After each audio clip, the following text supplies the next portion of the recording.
I'm living on the wild side, wild side. I'm living on the wild side, wild side. On the wild side. Yes, my favorite Sabrina Carpenter song.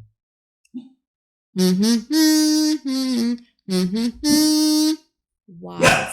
It doesn't really come off on the kazoo that you're like wild side. Wild side. It's the do do do do do do do on the wild. Who can it be now?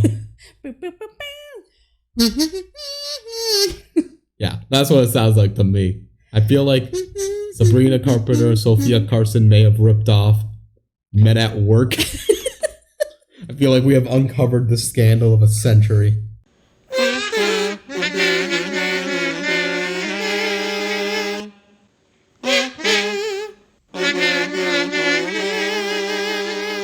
Welcome, everybody, to the DCOM Duo podcast. I'm BenG. I'm Kelsey. And we're the DCOM Duo. And this is our podcast. Yay. Yeah. Today, we're covering, believe it or not, a Disney Channel original movie. Oh my god, we've never done that before. That's a lie. That is literally all our podcast is. Yeah. So today, the one that we're actually covering is Adventures in Babysitting. Hooray! Woo! Everyone's favorite DCOM that feels way more culturally relevant because of what surrounds it than what is it. Yeah, even though this one was supposed to be relevant because it's the 100th DCOM. Yeah, no, that's part of what I'm saying here. Yeah. This is the 100th DCOM ever made. I got some facto stuff that we'll talk about that because they did some interesting stuff with that. Mm-hmm. This is a remake of a 1987 film. Yeah. One of two Disney Channel original movies that are remakes. 3 if you count Freaky Friday, which you probably should. You should, yeah. Even though, it's but that's more. It's based on the musical version of the book, which is not really a remake of any of the other films. So it's interesting. But that's not what we're talking about today. Nope. We're talking about Adventures in Babysitting. Yes. And it is passable as a movie. I like it enough. You don't really like it that much. I like it a good bit. I don't think I it's never bad. buy in, and that's my problem with it. Okay. I feel like it never gets to a point where I feel like I care. That's fair. Like, this one is pretty mid for me of like, I enjoy it well enough, but I don't love it. Mm-hmm. Yeah. I don't think it's a masterpiece of DCOM quality. Mm-hmm. And yeah, let's get talking about it. So, jumping into the factos, we've got the release date of June 24th, 2016. And as we have already mentioned, it is the 100th DCOM.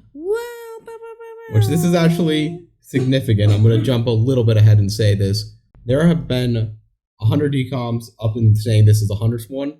That's theoretically arguable. There's a surprising amount of debate and misinformation out there on what is a DCOM and what's not a DCOM. Mm. For reference, we've said this before, we are more or less using the list that Wikipedia sends. Yes. And then we are including High School Musical 3 in our marathon, despite the fact that it is definitively not. Yeah, so if we're going by our rules, this is 101 because High School Musical 3. But we have not been counting it at all when we say this is the 80th DCOM, whatever. We use the Wikipedia for which DCOM it is. So this is based on the Wikipedia list, which we feel is pretty accurate. And to the point, this is what Disney believes is the 100th DCOM. Yes. They explicitly have said that multiple times. The current count gets a little hazy because Disney's not clarified if a lot of the current movies that are coming out are Disney Channel original films. Yeah. Because a lot of them go to Disney Plus either first or immediately after. They started branding them as Disney original films. So we got questions about that, but that's that. I'm going to move on. The director of this is John Schultz. He has directed a couple of things that I've heard of that are pretty interesting. Like he directed Like Mike, which is the movie I've never seen, but has always been on my radar, where a young kid finds a pair of shoes previously owned by Michael Jordan, and it turns him into like a basketball superstar. Oh pretty great. He directed a Judy Moody movie, and a couple other kids movies, but more recently, He's dabbled in directing A Christmas Prince the Royal Wedding. Oh my and God. A Christmas Prince the Royal Baby. Oh my God, you're kidding. Yeah, I found that and had to keep it from you for this. Oh my God, that's incredible. Yeah, I'll let you talk about them because those are I your babies. I feel like I have talked about these movies before. Netflix Christmas movies, gotta love them. The actress in them, her character's name is Amber, and she is in like a fair amount of other stuff, including a DCOM that we just haven't covered yet. But anytime I see her, I just say, that's Amber from A Christmas Prince. Mm-hmm. And they're bad, cheesy Christmas movies. Think Hallmark, but it's Netflix. Yes. And Vanessa Hudgens has dabbled in it, and her series and Christmas Prince have like crossed over. It's crazy. All right. So that's all I wrote down for the director, because honestly, he hasn't done much outside of the few feature-length films that he's done. And those are like decently big names. So that's his career. Now for the cast. I feel like we've been burying the lead about this movie the whole time. We have never gotten a more relevant pick in terms of timing of when this is coming out to the current culture. Wrong. We rolled Halloween Town for Halloween. And the reason this is relevant is entirely because the main character of this movie, who plays the role of Jenny Parker, is Sabrina Carpenter. I'm gonna talk poetically about Sabrina Carpenter now. So first, she got her initial break, which I found interesting and I didn't know, by placing third on something called the Next Miley Cyrus Project, which is very funny because her career is definitely being the next Miley Cyrus right now. Yeah. But she got third, so 1 and 2 must feel pretty good about beating Sabrina Carpenter. She was starred on Girl Meets World. Disney Channel the show. Disney Channel show. She also had roles on Miles Murphy's Law and Sophia the First. Sophia the First. Yeah. So she's been in the Disney bubble a good bit. This is the only DCOM that she's in, but she recorded music for both Teen Beach 2 and for How to Build a Better Boy. I know what song she did for Teen Beach 2. I don't know what song she did for How to Build a Better Boy. I wouldn't be able to tell you. We'll figure it out when we cover it, I guess. Other acting roles that she had in movies, we had the Tall Girl movies. She's in both of them. I think she was like the sister in Tall. I actually She's don't know. the non-tall girl. Yeah, she's definitely not tall. She's actually pretty short. Yeah. I think she's like 4'11". She's pretty short. She's pretty short. I haven't actually watched Tall Girl myself. She's in Clouds. Okay. The Hate You Give and Emergency. Those are all just things that I've heard of in like the last 5 years. And then she was Katie on the Broadway version of Mean Girls. About that. She was Katie on Broadway for, I think, 2 nights before COVID hit and everything was shut down. So she barely had her Broadway moment. But it's also probably okay because the Broadway version of Mean Girls is for being real. Was Renee Rapp still there at that time? I think so, yeah. Because them across from each other feels like a weird powerhouse pop duo that could have happened. It's interesting. But yeah, bearing the lead here, Sabrina Carpenter is best known for her music career. In terms of DCOM stars turned musicians, I think there's the correct argument right now is Sabrina Carpenter is the third biggest. Miley does not count. She's not in any DCOM. Damn it. Unless you count a cameo appearance in High School Musical 2, which I don't. Yeah. Okay, fine. So Selena, which is number 1. And Demi.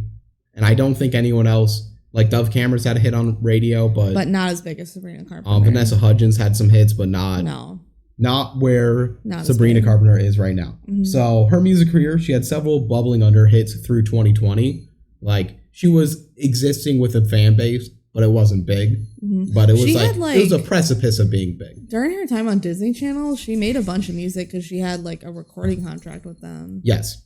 I believe she's still on that recording contract. Oh, I didn't think she was. I might be wrong about that because they signed her for music as well. Her first real successful song was Skin. Was it really that successful? It was a Billboard Top 50 hit. I guess. it was entirely riding off the back of the Olivia Rodrigo drama. I'll let you explain that. You know it better than me. Although I should mention that Sabrina Carpenter has always said the song has nothing to do with Olivia Rodrigo. I feel like that's doubtful. Yeah. But I used to know a lot more about it. I feel like it's been a while since it happened. But Olivia Rodrigo released Driver's License, which was pretty clearly about Joshua Bassett. Mm-hmm. Olivia Driver's Rodrigo, License, huge, massive song. Huge hit. Olivia Rodrigo and Joshua Bassett were on High School Musical, the series, together. They also like knew each other before that. They, I think, had a relationship. They were like 16. I think she was 16 and he turned 18, and then he broke things off just because, like, it's not a big age gap, but like he turned 18, so that's kind of weird, right? And things broke off, and in Driver's License, Olivia Rodrigo talks about, you're probably with that blonde girl, the one I'm so insecure about. She's everything. What's the lyric? The one that always made me doubt. She's everything I'm insecure about. She's so much older than me. Yeah, whatever. People figured out that that's probably referring to Sabrina Carpenter, because Sabrina and Joshua had been seen together, like flirty, whatever. What Olivia says about her in the song isn't even bad. No. It's just like, I'm insecure about her because she's cool and older than me and whatever, and you're with her and not me. But then Sabrina releases a song, Skin, that's like, you can't get to me. Sabrina was actually getting some hate for like being the other woman, even though really classic internet. Let's really be real. She did nothing wrong. But everyone was like, yeah, Team Olivia, like, fuck Sabrina Carpenter for existing and flirting with Joshua Bassett, I guess, even though they were like broken up. So yeah, so that was that. And I was kind of like, and I did not like the song Skin, so I was just like, whatever, I like Olivia Rodrigo, I don't really care about Sabrina Carpenter. Actually, just very recently, Joshua Bassett just released a new song that is supposedly about Olivia Rodrigo and how it's like he misses her or whatever. Okay, but who cares about Joshua Bassett? I'm like, get over it. I think he's just trying to milk. Why wouldn't he? That feels like the easiest way for him to go at this point. Yeah, so people were like, oh, whatever, Sabrina Carpenter. So yeah, that was Skin. That kind of like got her foot in the door a little bit of being more of a household name, is kind of riding off the drama. Yeah, and she was like just coming out of Disney. Yes, I believe at that point she just had been done with Girl Meets World, and yeah, I think she was still on Milo Murphy's Law, but that got canned pretty quickly. Yeah. Then she released, like, a couple years passed and like stuff keeps bubbling on her, but Nonsense came out. This was, I believe, 2023. It was last year. Yeah, it was recent. And that just kind of crept up on the charts, crept up in the play. Nonsense is one of my top 100 favorite songs of all time. It's so good. I love it so much. It's just one of those songs that's kind of like picture perfect what you want in a pop song. I don't know. I'm not the best at criticizing music, but it's really good. Mm-hmm. Then after that, she's slowly been gaining momentum. She became the opener for the Eras Tour, which was a big deal. That's Taylor Swift's whole world tour, which a lot of people have been openers for Taylor Swift. Yeah, Ice Spice. Haim was, Paramore was. That's probably the biggest one. But Sabrina Carpenter joined that ranks, went all around the world, and is still going to go all around the world because there's more dates with her as the opener. So she's feeding off the Taylor love. She also opened for Ariana Grande previously as well, fun. Which I thought was interesting. Then Feather came out like 6 months ago from recording or so. Yeah. Something like that. Pretty recent. Started climbing up the charts, and again, her stock just keeps rising. Her fandom, people slowly getting up there. As of recording this podcast, she released Espresso 2 weeks ago, and it debuted at number 7 on the Billboard Hot 100, which is huge and very high. It's really good. It's a good song. And it would have gone up into this week, except the time that we're recording this is the week after Taylor Swift dropped an album, which means the top 14 songs on the Billboard Hot 100 are Taylor Swift songs. Yeah. So Billboard chart data is kind of screwy no matter what, but it's extra screwy right now. Like pretty much all week I've been going, I'm working late because I'm a singer, which is from Espresso. Mm-hmm. I'm fully on the Sabrina Carpenter train now. Like before, I did not care about her. I was like, whatever, Olivia Rodrigo drama. She's doing a good job. She's doing great now. Her stock is rising more than pretty much any artist in popular music right now. She's having her moment. Yeah. And it's awesome. It could be just the start of like a uber successful career, or this could be her peak, and it wouldn't be surprising. She's very popular right now. Yeah, even when Nonsense came out, I was like, okay, like I kind of vibe with this. And then like she released Feather and Espresso, and I'm just like, I'm in. I'm in for it. Like she grew on me, you know? I think she grew on everyone, and everyone's in on it now. She's becoming popular. And then also the week this release, she's going to be the musical guest on Saturday Night Live. I'm excited. In an episode with Jake Gyllenhaal. That's weird. Which is really funny because Jake Gyllenhaal and Sabrina Carpenter are both Taylor Swift related in very opposite directions, and I feel like that was intentional. I don't know. So that's Sabrina Carpenter. I honestly could have said a lot more about her, but I feel like we already said a lot. So moving on. Playing the role of Lola Perez, the co-lead of the movie is Sophia Carson. I love Sophia Carson. Yes. Getting overshadowed just by the timing of this all. She's best known as playing Evie in the Descendants franchise, which we will be covering all of those, but we haven't yet, so this is our introduction to her. I think Descendants was her breakout role, actually. Yeah. And I don't have confirmation on that, but I'm pretty sure. I believe she acted in like an episode or two of a couple like random shows before that, but that's what it is, and she's been milking that hard, which is fine. It's a good franchise. We'll talk about that when we get to Descendants. I didn't write too much about her because we're going to talk about her more later, but she was also in Purple Hearts. That's probably her biggest other role. Yeah, that's the Netflix movie. Yep, Netflix movie with, I don't know the guy's name, but he's been in stuff. Like he was in Bottoms and some other stuff. Yeah, I don't know his name. About she's like liberal and he's in the army and they they get married, but it's purely for healthcare reasons, so she can have healthcare, but they fall in love anyway. Really, I watched it for Sophia Carson. Like, was it a good movie? Meh. Sophia Carson was in it and she sings in it, so I had a good enough time. All right. Then she's also in My Little Pony: A New Generation. I don't know too much about, but she's in that. She was also in one of the like another Cinderella movies. Yes. Yeah. I didn't write that down because it looked very off-brand. Yeah, I never watched it, but I should watch it because I like Sophia Carson. And then the final thing that I wanted to note is she is not an Oscar-nominated singer, but she kind of is. Because the way Oscar does their nominations is weird. She performed the song Applause for the movie Tell It Like a Woman, which that song got nominated for Best Song at the 2022 Oscars.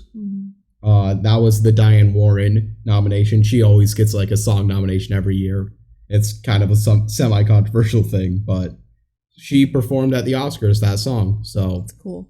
She, as for my money, she's an Oscar performing actress. Oscar performing singer, I should say. Yeah, not an actress. Not an actress. She has not done an acting role worthy of an Oscar, unless Purple Hearts is that good. Yeah. Sophia Carson is a good singer. I feel like the one thing people say about her is sometimes you can't understand what she's saying. But it's just kind of, she has like a unique quality to her voice that, I don't know, I like it. Yeah. Moving on, we now are going to go through the kids. Yeah, hooray! I did a lot of factos, and here are the kids, and not all of them are that big. Playing the role of Emily Cooper is Nikki Hahn. She did a lot of various TV show episodes, but nothing that major. That includes like Wizards of Waverly Place, CSI Miami, NCIS Los Angeles, iCarly, Criminal Minds, Jesse, Pretty Little Liars, The Fosters. Shows people have heard about. She's been on like one episode of. That's what a lot of these kids are. Playing the role of Katie Cooper is Mallory James Mahoney, who is still a main role on Bunked, which I didn't realize was still going. I didn't know either. I've never watched Bunked, so that's on Disney Channel. By the way. It's the Jessie spinoff. Okay. It started on season 3. Her role in and she's still in that role. Like she's been in the second most episodes out of anyone because they're on season like 8, I believe. She's done very little outside of that and things related to Bunked, so that's fine. But she's like getting her bacon. She's finding a way. Playing the role of Trey Anderson is Max Gekowitz, who only has 5 other acting credits, which are all in things I've never heard about. So this is really kind of his only major role. Okay. Playing the role of Bobby Anderson is Jet Juergensmeyer, which is a great name, Jet Juergensmeyer. Love that name. That is a good name. It's a very fun. He has been in a surprisingly high amount of things with like various sizing of roles. I was kind of shocked just how many things I've heard of that he was in, considering I felt like I didn't recognize him in the slightest. He was in American Sniper. He was in Ferdinand, the animated movie. He was in Legends of Hidden Temple movie. What? I forgot they made a movie about Legends of Hidden Temple, but they did. That's crazy. He had a main TV role in Last Man Standing, in Bubble Guppies, and in Tots. Bubble Guppies. Yeah. Other TV appearances in like CSI, Grey's Anatomy, Austin and Ally, Blackish, Will and Grace, Ozark. Yeah. I would be like, one episode of Grey's Anatomy, but every time I look, it's like random episode where they were a random patient, and there's just pretty much what it is. No way I'm gonna remember. I think he's a boy who just shows up without a family. Oh, okay. Yeah. Playing the role of AJ Anderson is Madison Horscher. She had single episode performances on Key and Peele, Casey Undercover, and The Rookie, but not much else that I've ever heard of or much else in general. Okay. Playing the role of Tiny, these are now the evil goons, is Michael Northy. He was the teacher in Kim Possible, the DCOM. He was Kim and Ron's homeroom teacher. That loved cats? Yes. Fun. So, I'm like, I felt like I recognized him while watching, and that's why. Because we have already talked about that. He has had pretty consistent minor roles since the 90s, but not much notable. Probably the biggest things are he was Friar Tuck in the Once Upon a Time series. Oh. He was in the Kindergarten Cop, and he was in Being Erica. I don't know what that is. It's a sitcom, I believe. Okay. Playing the role of Scalper, and that's his full name, is just Scalper. Yeah, he's Scalper, because he scalps tickets. Is Ken Lawson. He's had minor roles since the late aughts, including one of the monsters in... What? Why do you say it like that? That's the official term of the 00s, is the aughts. Why? That's how you say it. Okay. The aughts. The aughts. He was one of the monsters in Girl vs. Monster, and he was a Royal Tailor in Descendants. So he's been in 3 DCOMs without having a notable role really in any of them. This is probably the biggest one. Has gotta be maybe one of the monsters, actually, because I feel like they did stuff. Yeah. He had small other roles in Supernatural, Smallville, Psych, Super Buddies, and So Help Me Todd. Not So Help Me Todd. Everyone's favorite CBS show, So Help Me Todd. And I wouldn't have included these 2 people, but Kelsey got on her knees and begged. I did not. I said do it with a firm voice. She got on her knees and said, please include them. I want you to. No, I did not. Playing the role of Zach Chase is Kevin Quinn. He was a former American Idol contestant. He didn't make the live rounds or anything, but... Oh. What's the round before the live round? He made it to the Hollywood, but not the live rounds, I believe. Because there's like an in-between. Yeah. I haven't watched American Idol in a long cuts or whatever. I've watched America's Got Talent, which they have a similar thing, so... He's done several seasons of a main role on Bunked. So another Bunked. Mm-hmm. He's done minor TV roles in Chicago PD, Shameless, and some small Netflix projects that I didn't know too much about. And now is trying for a music career. So he's trying. Maybe that's a new Sabrina Carpenter. There's 2 from this movie. Maybe they should sing a duet because they play probably love interest. She's above him. Yeah. Officer James. Yeah, this is one I've been waiting for. It's played by Max Lloyd Jones. You want to explain his switched at birth role?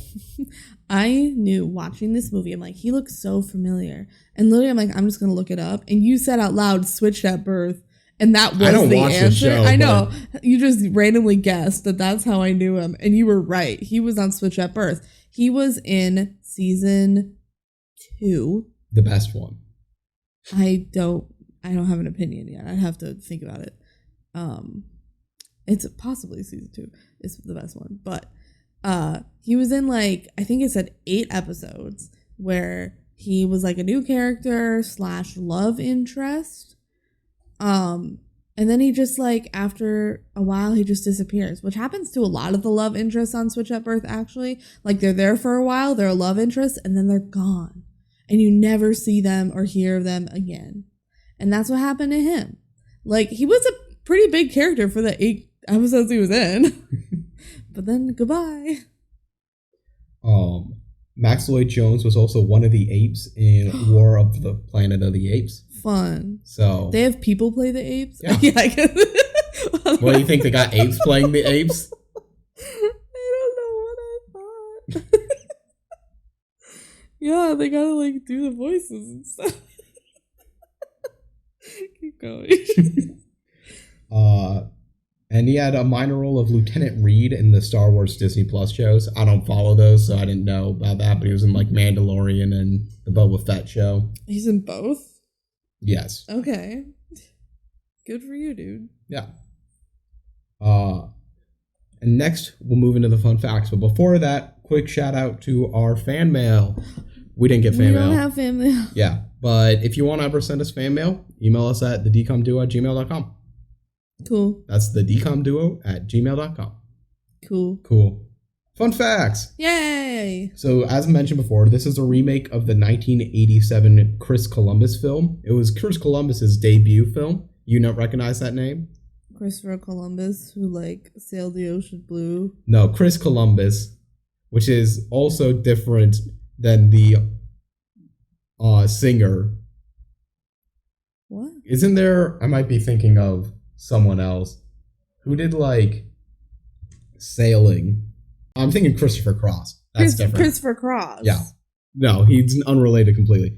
Yeah. So this is a remake of the 1987 Chris Columbus debut film of the same name, Adventures in Babysitting. So a couple quick factors about that. Columbus himself is a very prolific director. That's why I thought you might know him. Most famously, he did Home Alone 1, Home Alone 2. So 2 very big classics there. He did Mrs. Doubtfire, another classic. Yeah. And he did the first 2 Harry Potter films. Wow. Among other things that he did. I think he also did the terrible Percy Jackson film. Nice. So maybe we shouldn't give him too much credit, but hell yeah. This was Adventures in Babysitting was his debut film, so I thought that was kind of interesting. The plot. Oh, right, because it's the old one, not the DCOM. The DCOM. Yeah. The plot in the old one goes through a lot of similar beats, but there's only one babysitter in it. Yeah, that makes sense. It's really just that rather than the whole arc of the 2 of them fighting and figuring each other out, which is kind of the core of this movie. Mm-hmm. So it is pretty different. But they uncovered a crime ring in the old one, as well as being forced to perform a song on stage. They had to perform a blues song rather than having a cringy rap battle. So there we go. And yeah, as mentioned before, the only other DCOM remake so far is Under Wraps. I feel like that's a whole nother wavelength because that's remaking a DCOM. Yeah, it's remaking a DCOM. It's a whole nother. I am surprised this is not a well that Disney should turn to this more often. I feel like remaking old films seems like the exact type of Disney Channel options that they could do. And you can kind of count Freaky Friday because it is old films, but we already talked about how it's weird because it's a book and a play and whatever. Yeah, but the remake is not based on the material of the films of Freaky Friday. Yeah. Really. Yeah. So that's that. Jenny's name is not the same as it is from the old movie, but it is actually still a reference because the actress for the old movie, for Adventures of Babysitting, the lead was Elizabeth Shue, and her name in the Back to the Future franchise is Jenny Parker. That's a coincidence. I don't think so. You're telling me, we're not going to name her Elizabeth, though. We're going to name her Jenny for a different character. Well, Elizabeth is the actress's name. I know. But it's like, instead of naming her after the actress, we're going to name her after a different character that this actress played. Yeah, what was that? I'm like, that's a stretch. I think they wanted to change her name because the old name is... one second. Well, there's also... what's her name? Yeah, her name previously was Chris. What about Lola? That's a new name too. Lola's a new name because it's a completely new character that didn't exist. Lola's not. How about it's because of the song Lola and the singer was involved in the movie? It's not true. That's what it feels like to me. Like, I feel like this is a coincidence. I don't think it is, but you can argue. Okay. This was the 100th DCOM, as we've mentioned before. So, in honor of it, Disney Channel played all of the prior DCOMs that existed before its premiere. They started with a 53-movie marathon over Memorial Day weekend, where all they played was Disney Channel original movies straight. And then for the rest of June, before it came out, they played the rest of them during off hours. Because they're not good enough. The ones that are not in the 53 best.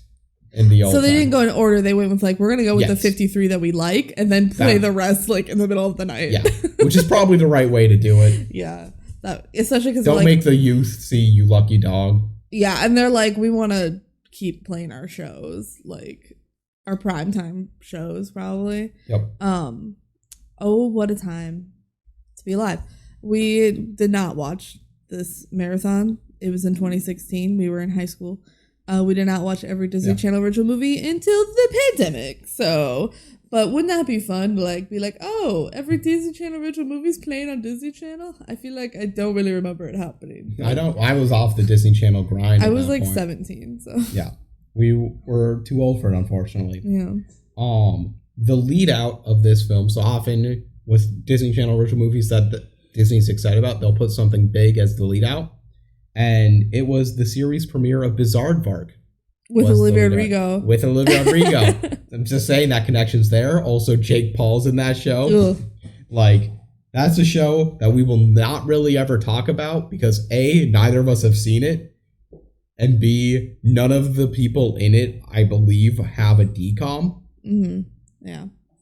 So, yeah, that's that. Imagine if there was a Jake Paul DCOM. Ugh. No, he got fired before they could do that.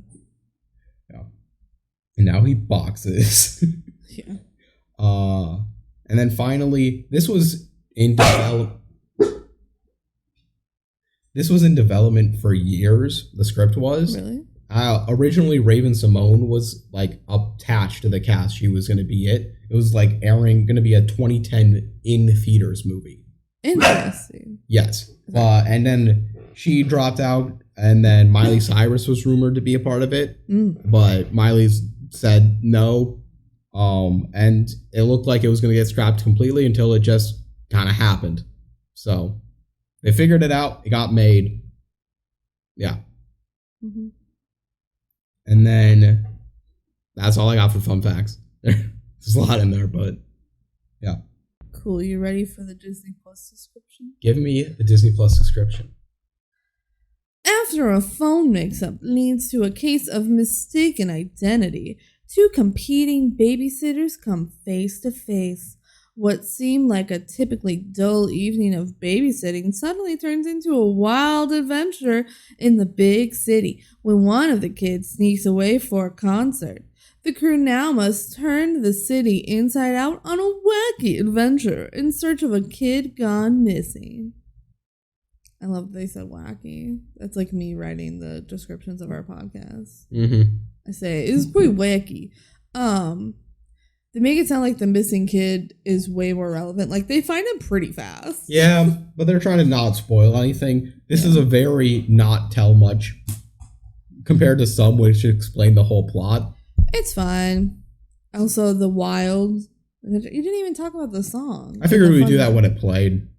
Okay, well, let's get into the movie. Wild Side's playing. Just getting ready for to jump in the movie.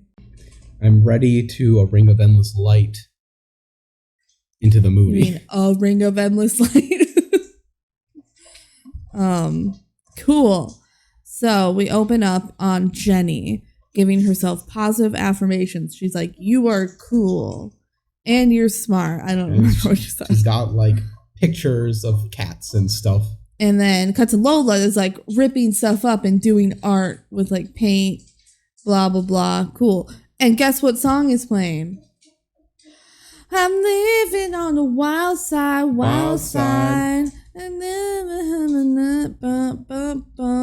It's the song for the movie that Sabrina Carpenter and Sophia Carson sing together that Benji did not want to talk about during the factos. I mean, it's just a song that they sing together. It didn't get popular. It was for anything. the movie, though. Yeah. And they made a music video that was like really just kind of a lyric video, but they were like walking around. Yeah. So it's a Sabrina Carpenter song and a Sophia Carson song. Hell yeah. They're accredited musicians. Hell yeah. Let's go. That's all I really have to say about it. It's pretty mediocre. Yeah. So that song's playing during this opening. Pretty sure they're both making portfolios because they're like photographers. Lola is using like messy paint and Jenny is neat and organized. Yeah, Lola likes to paint her pictures even though it's a photography. She painted around mediums. Yeah, she painted around the picture. Whatever. As Jenny is leaving in her car, she almost runs over Zach in her driveway. And he's like, "Oh, hey, Jenny. I'm out here handing out flyers for a car wash for the swim team. You should stop by." And Jenny's like, "Oh my God, yeah, I probably will." Oh my God, I love Zach. Yeah. And kind of that gets dropped very soon after, but we get like another 2 scenes about it. Yeah. I wrote, Lola is also driving a car, and so is Jenny. That is not correct grammar-wise. It's good with the next sentence too. Lola is also driving a car, and so is Jenny. Wild side, wild side. We should mention, this is the longest set of notes that we've had for any movie. We're sitting here wondering, A, how that happened. There's a lot of stuff that goes on in this movie. There is the most notes I think I've ever taken. It was a lot of notes. We believe this is the longest to this point. In terms of notes, because so much happens, and some of it is just me saying wild side, wild side. Yeah, so if it's all like that, we'll be able to get through this podcast pretty quick. Except this is the line we've spent the most on so far. Jenny actually sings along to Wild Side while she's driving the car. Do you ever think she's like, "Man, this really sounds like me"? Wow, she's really good. This Sabrina Carpenter girl. Oh my gosh. Lola like speeds and stuff. And Jenny's responsible. Have we mentioned?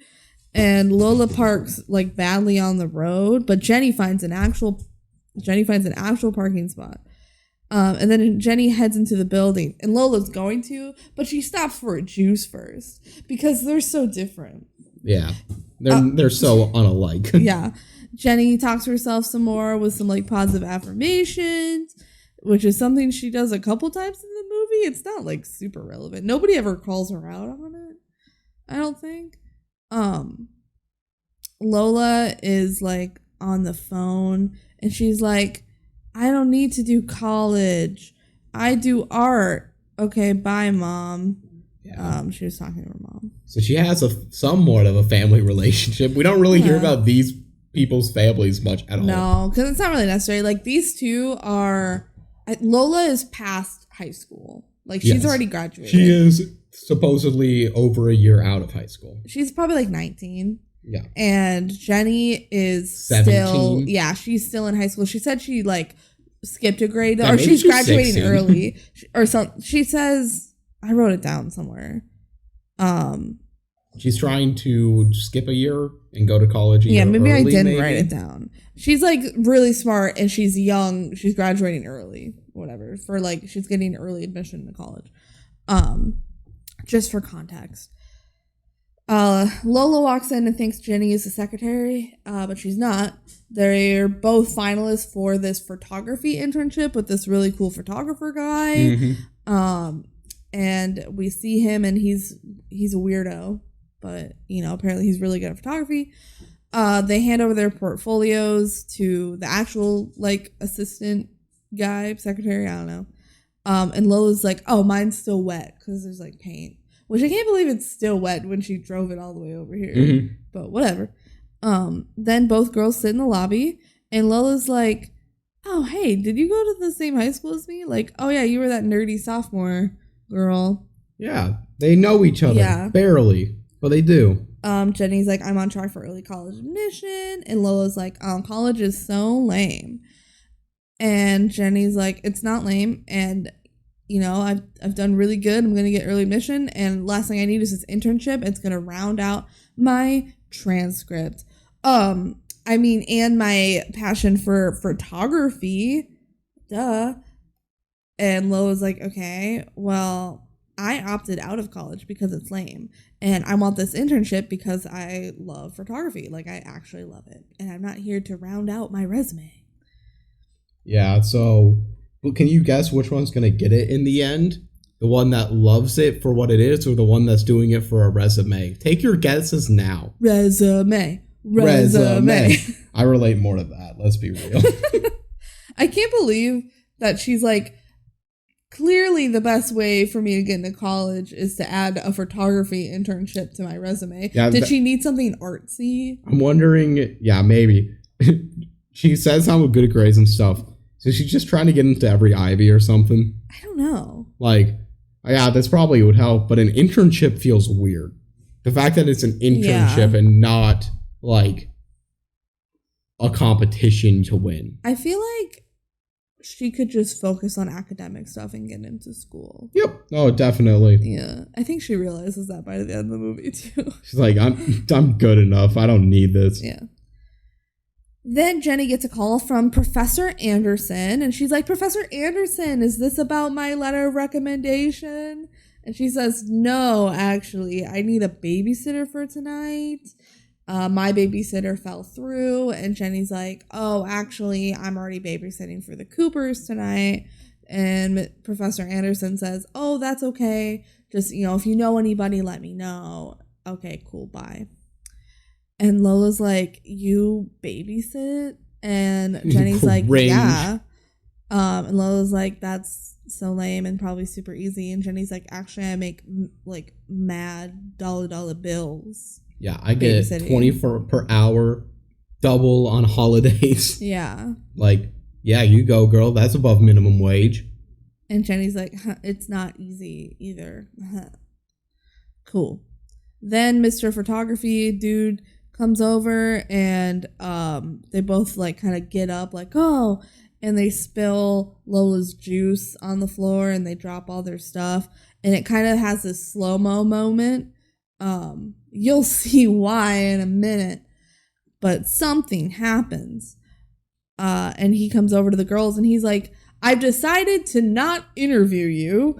You're gonna do a photography project that you have to put together this weekend.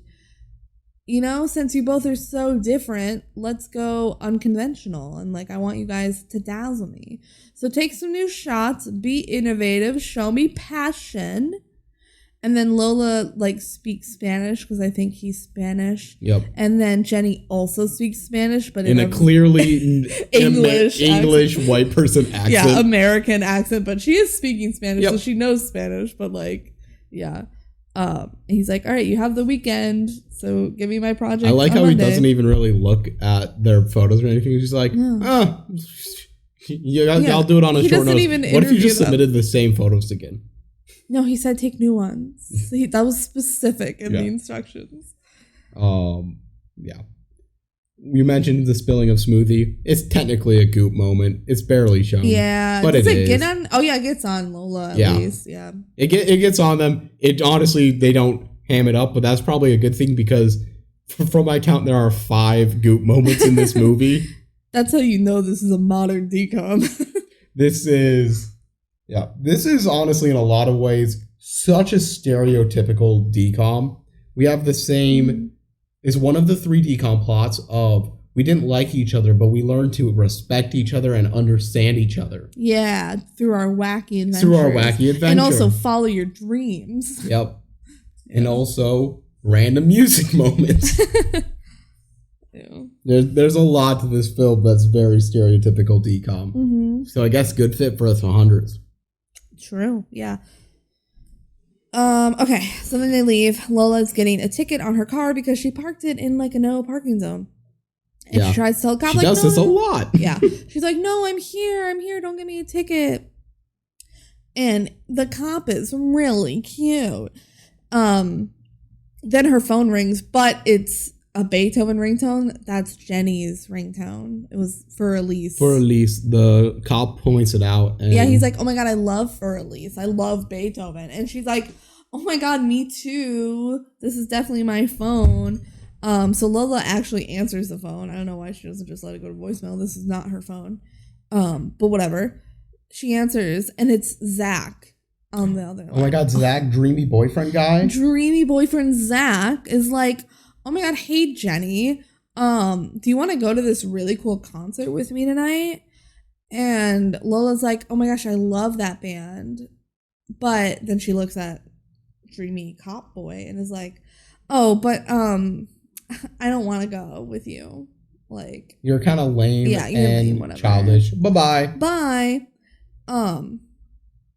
So poor Zach. Poor Zach just got rejected by who he thinks is Jenny. Yeah. They do the trope in this of anyone who answers the phone is going to sound like the person, which is fine. It's fine. Close enough. It's close enough. Yeah. So she turns him down, and then she like flirts with cop man, but he gives her a ticket anyway, and it's $80. $80? Oh my gosh. She goes, where am I going to get $80? Then her phone rings again, and it's Professor Anderson, and Lola answers it again, and she's like, hey, Jenny, it's me again. Like, sorry to call you, but I am so desperate for a babysitter. You know anyone? Is there anyone you know? I will pay double. And then, cha-ching. You see dollar signs in Lola's eyes. Yeah, she's like, actually, I have a friend who will do it, who's very responsible. Her name is Lola. She will come over. And Professor Anderson's like, hell yeah. Yeah. I feel like the movie doesn't adequately be mad at Lola enough for how much lying and everything started by her. And the movie... she does admit that she caused this, though. Yeah, she does. But I feel like a lot of the time the movie's like, Jenny's at fault. When look at this entire scene is entirely Lola just being like, what can I say? I'm startled trouble. Yeah. No, Jenny is like constantly mad at Lola, and they make Jenny seem like the lame one. All right. Jenny then rolls up to the car wash to see Zach, and she's like, hey, Zach, I'm here to get my car washed. And he's like, sorry, we're closed. And he turns around, and they're like clearly not closed. Oh, no. And there's another girl there? Dominique? Oh, my gosh. Oh, my God. He starts talking with another girl, and Jenny is sad. And then Jenny's sad some more. Yeah. She just goes and be sad. You did write Jenny is sad multiple times. I wrote Jenny is sad, Zach talks with another girl, Jenny is sad. So I guess this is the mood you were in. Because they showed her being sad multiple times. All right. Cut to Trey. This is the first of the kids that we meet. Trey Anderson. The parents have to say their last names so that we know which family is which. Trey Anderson. Stop talking on the phone or whatever. He's on the phone with his friend about concert tickets. Yeah, he really likes the Psychic Rockets. Everyone likes this one band that's they're in town. So cool. What like equivalent to real life band do you think they are? Well, everyone at the concert was like high schoolers, so it's gotta be like in our era, 5 seconds of summer. Nice. But I feel like they were more Underground. hardcore than that. Like, I don't think boy band. Especially because, like, a lot of the guys were in it. So, it's like, more punky. Yeah. But I feel like all the bands, I think, those are all too popular is what I think overall. Because it doesn't seem... you could get the concert ticket for $100. That's true. And I don't think there were really seats. Like, I think it was kind of an open floor. Yeah. So, I don't know. I don't know if there's a perfect analog. They exist. That type of band. Mm-hmm. We're just not the most knowledgeable. Yeah. All right. So, the mom barges in. She's like, you are grounded because you spent $200 on apps. Yeah. What app do you think you spent on? I think Clash of Clans.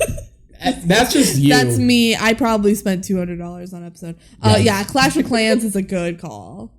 Because especially, it's specifically apps and not like Fortnite. Yeah. Well, Fortnite didn't exist yet. Did it not? No. In 2016? No. I don't have a good concept of time, I guess. Take your guess now. What day did Fortnite Battle Royale? Was it like 2018? I'm doing Battle Royale because Fortnite itself existed for a while. September 26th, 2017. 17. If we were close. We were getting there. Yeah. But yeah, not yet. Clash of Clans is good call. So she says, be nice to the babysitter. And he's like, oh, Jenny's coming? And she says, no, not Jenny. Jenny's friend is coming over. He got pumped up for Jenny because... she's pretty. Because she's hot. She's Sabrina Carpenter. So, like, yeah. Okay. Downstairs, Bobby Anderson. He's baking. He loves to bake. Yeah, he eats the little Bobby Flay Anderson. That's how we remember his name. Think Bobby Flay, who isn't a DCOM. Yeah, that's a different DCOM. We'll get to it eventually. There's also a little girl. Her name is Allison, but she goes by AJ. Yeah, she always called AJ, but her family calls her Allison. Allison Anderson. She is roller skating. She has this like derby outfit on, the pads and the roller skates. She was supposed to go to like a derby contest tonight. I thought at first she was competing in one, but I think she was just gonna watch. But she's in all of her derby get up. Yeah. She's a fan. She's a huge fan, especially of Taylor Swift. Another Taylor Swift reference within this. The parents were supposed to take her, but now they have this big event, so she doesn't get to go anymore. At the Cooper house, there's a little girl named Katie. She is helping her mom pick out an outfit, and she loves diamonds. Yeah. Every one of the kids has one characteristic.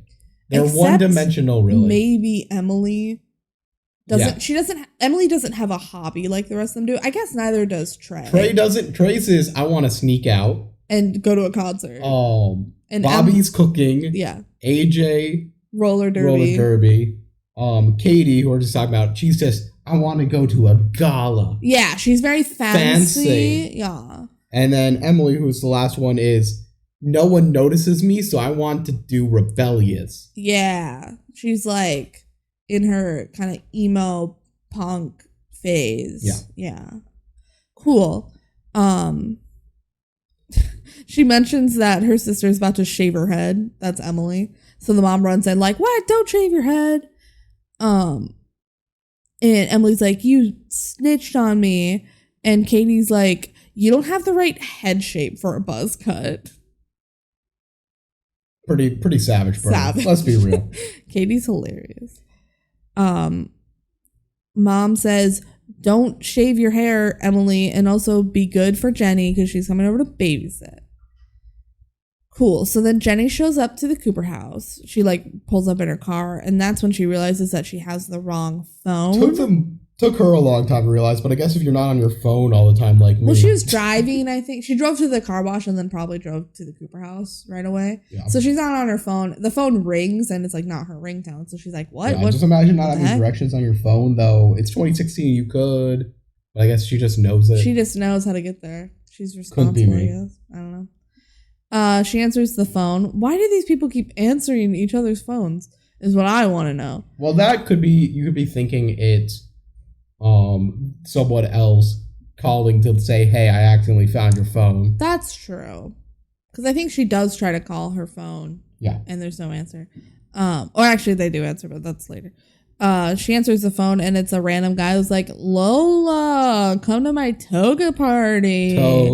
Toga. We have no explanation of who these people are the entire movie. This is how you know for sure Lola is like out of high school, because it's a very college thing to do. Yeah. Toga party. She's a stoner. Yeah, probably. All right. Lola shows up to the Anderson house. AJ answers the door, but then slams it back at Lola's face.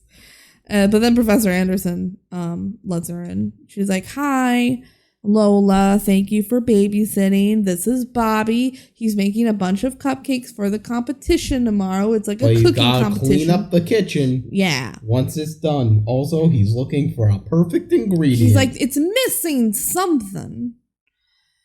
And also they have a dog. It's a little like Bichon Frise. And her name is Lady Marmalade. And she has a big day tomorrow at the Kennel Club. So she needs to have a chill, relaxing night. She kind of does. Let's be real. The mom, Professor Anderson, says no stove while I'm gone.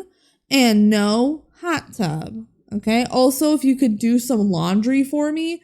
What the hell? She's making Lola do laundry? I do remember vaguely my mom once being so dang impressed by like a neighbor guy who watched me for babysitting one day who did a load of laundry. For real? Yeah. Whose laundry? It was just like laundry in the room or something. Oh. I don't know.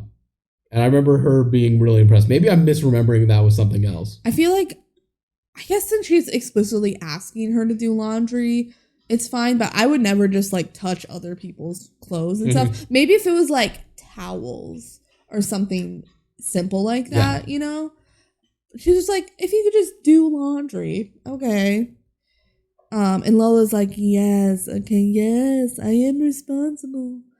The mom also mentions her beautiful car, because the dad's like, let's go in your beautiful car. I don't even know what kind it was. It's like a big car. And she goes, no, we are not taking my beautiful new car into the dirty, dirty city. We're going to take your car. Yeah, she's really bragging about her SUV. That's what it is. An SUV. Yeah, I don't know. It's fancy. We're taking the sedan. We're taking the sedan. Also, cities usually aren't that dirty. They are dirty. They're usually cleaner than rural roads. That's so true. They live in the suburbs, though. Yeah. They're not rural. No. We believe this is Chicago. We That's really still don't my know. guess. The old movie took place in Chicago. And then it's probably Chicago. But they really do not make it seem... They always they make it seem very generic. They always say the city. And the description said the big city. So, yeah, I feel like they really tried hard to make it not distinct. Compared to, like, other films, which are usually like, we're here! Seattle, Space Needle. Yeah. All right. Jenny finally goes into the Cooper home, and as the Cooper parents are leaving, Katie like glitter bombs them. Sure. And the mom's like, here's some money for ice cream. We learn later this is $10 for ice cream. Is this enough for ice cream? Maybe if you get like smaller portions, it'd be like $3. With 2016 money, I still feel like for 3 kids, you're barely getting it. Yeah. You could just go to McDonald's and get a $1 cone. Yeah, leave it 20. Come on. We know you have it. She's a very successful. Well, actually, no, this is the Cooper house. They're less successful. But she has cash. Yes. We learned this later. Anyway, the mom says, don't let Emily do anything to her hair, and don't let Katie into my jewelry box. Oh, I forgot to mention earlier. Katie was wearing the mom's diamond earrings. She's like, I love diamonds so much. And the mom's like, don't wear my diamond earrings, Katie. So, yeah. At the Anderson house, Lola does laundry, and she just way overdumps the detergent in there. Like, what the hell? She overdumps it because she notices a bathing suit and goes, I could go in the hot tub. And it's she was actually on her phone while pouring it. I thought she was looking at the No, she was on her phone. Oh. All right. I guess Jenny's phone? It doesn't matter. She just like, even before she was distracted, she just like fully was dumping it in there. And then it was overfilling and pouring everywhere. It's all over the floor. I don't even think she cleans it up. Nope. I mean, this is Lola pre-redemption, which doesn't even really happen. Yeah, so she just starts the machine. Jenny tries to call her phone, which is in Lola's possession. But Lola doesn't answer. She says, I'm going to go use a hot tub, even though that was against the rules. Yeah, it's like one of the only explicit things that got said. Also, Bobby is like cooking on the stove right now. He's making like a sauce or something. Yep. So all the rules are being broken. Yeah, especially because at the Cooper household, they're both breaking the rules that they got set there, and Jenny's the responsible one. Yeah, that's true. The kitchen catches on fire, and they call Lola back in. She comes back in. AJ answers the phone, which is Jenny still calling, and Jenny finds out that Lola is babysitting and the house is on fire. Pretty easy, pretty basic. Just, oh yeah, the house is on fire. Yeah, it's funny the way it is. Jenny's like, what? Why are you answering the phone? She's like, this is the babysitter's phone, Lola. And they're like, we'll put Lola on the phone. She says, Lola's too busy for the phone. She's putting out the fire. Just casually. I feel like I liked AJ's performance the best out of the kids. Really? Yeah, I think so. It just had the right comedy to me. I don't think any of the kids did particularly well or bad, to be honest. Yeah, no, they did. They existed. Yeah. Jenny flips out. She's like, kids, we're going to the Andersons' house. And Emily's excited because we're going to Trey Anderson's house. Oh my God, Trey Anderson. Oh my God. Yeah, there's a love triangle, except it doesn't exist on the edge. That would be the worst edge for it to exist. Good, yeah. Yeah, Trey is 14. Like, they mentioned this at some point. And he likes Jenny, and Jenny is at least 17. So that would be kind of weird. Not the most weird, but definitely weird. Yep. And don't worry, they don't go there. Like, on Jenny's end. It's the boys being like, Jenny's hot. Mm-hmm. But no reciprocation there. She likes Zach. So, cool. They put out the fire at the Anderson house, and they scream. And then Lola says, that was awesome. I have to go get my camera. So she wants to take a picture of this. Then we cut Lola's trying to get back into the house, but apparently the kids locked her out after she went out to get her camera. I don't know why. They're being rude. They're just doing a fun little parade. Yeah. Jenny shows up. She's like, what the hell is going on here? And you get kind of a wide shot where they're at the front door and you see Trey sneaking upstairs. Out while this is happening. Yeah, he like jumps out onto the roof and sneaks out. Lola takes a picture of Bobby in the kitchen and everything's Lola just chaotic. For the rest of this movie, every like 10 minutes will take a picture. Yeah, because she's a photographer. And none of these pictures are that good. Emily goes, where's Trey? And Lola says, who's Trey? Oh, Lola. So Emily goes up to Trey's room, but he's not there, and the window is open, and they all realize that he's going to the concert. Jenny is pissed at Lola, and she's like, oh my gosh, this is going to ruin my reputation, because she thinks I recommended you, and she's not going to write me that letter of recommendation. I still fully believe you can say, hey, I lost my phone at the institute. There's proof for that. I have her phone. I've never met this girl before today, really. She just lied. She lied to you. Committed full-on identity like theft and is doing very illegal stuff. Arrest her. Is it illegal? I would say for answering a phone and saying for being responsible for kids and her lack of responsibility. Yeah, and she's misentrustment. She's gonna be tried as an adult. Yep, because she is an adult. Yeah, she's not a kid. Yeah, this is what I mean. Like the show kind of like passes away this fact that what she's doing is like very unsafe. Mm-hmm. So the girls argue. They argue all the time, and they lie to the kids about knowing each other because Jenny goes like, "I don't even know you," yeah, and the kids are like, "What?" Why Jenny goes with it. Because the kids are like, "What? my mom thinks you know each other, and Jenny doesn't want the kids telling the parents that they don't know each other. That's what's happening. So they're like, oh, yeah, just kidding. We do know each other. Yeah. And then the kids threaten to tell their parents about the whole thing because they also want to go into the city. They're like, we have to go in the city and get Trey. And the kids are like, we're coming too. And they're like, no, you're not. And they're like, well, we're going to tell our parents if you don't let us go. So they're like, fine, you come. And they have to take the big fancy SUV to fit everybody in the car. And they argue over who gets to drive, but Jenny says, I'm going to. So she drives. And she drives very, very slow because she doesn't want to ruin the car. So how did Trey get to the city? He must stay in a bus. Yeah, I think he took a bus. That makes sense. Or his friends picked him up or something. I don't know. They figured it out. Lola takes a picture of Jenny yelling while she's driving. So, another picture. Back in the Anderson house, the washing machine like blows up and there's soapy water everywhere. And the dog gets into the sauce that's on the stove and gets really messy. So that's what's happening while they're gone. Yep. This doesn't get mentioned again until like the very end of the film. But it's a goop scene. Mm-hmm. The dog at a minimum is very gooped. Yes. So our crew heads into the city. Transition. Everyone loves the city. Yeah, I love heading into the city. They're going to a pawn shop. They know that's where Trey is going. It was like on his computer or something. He's going to the pawn shop to buy a concert ticket. And they're like, oh, this part of the city seems shady. And Katie's like, I have to go potty. And they said, okay, guess we all have to go. One of us goes, they all go. Yeah. No leaving kids behind. They like talk about rules of babysitting throughout the movie. I like never mentioned it in my notes because I didn't care.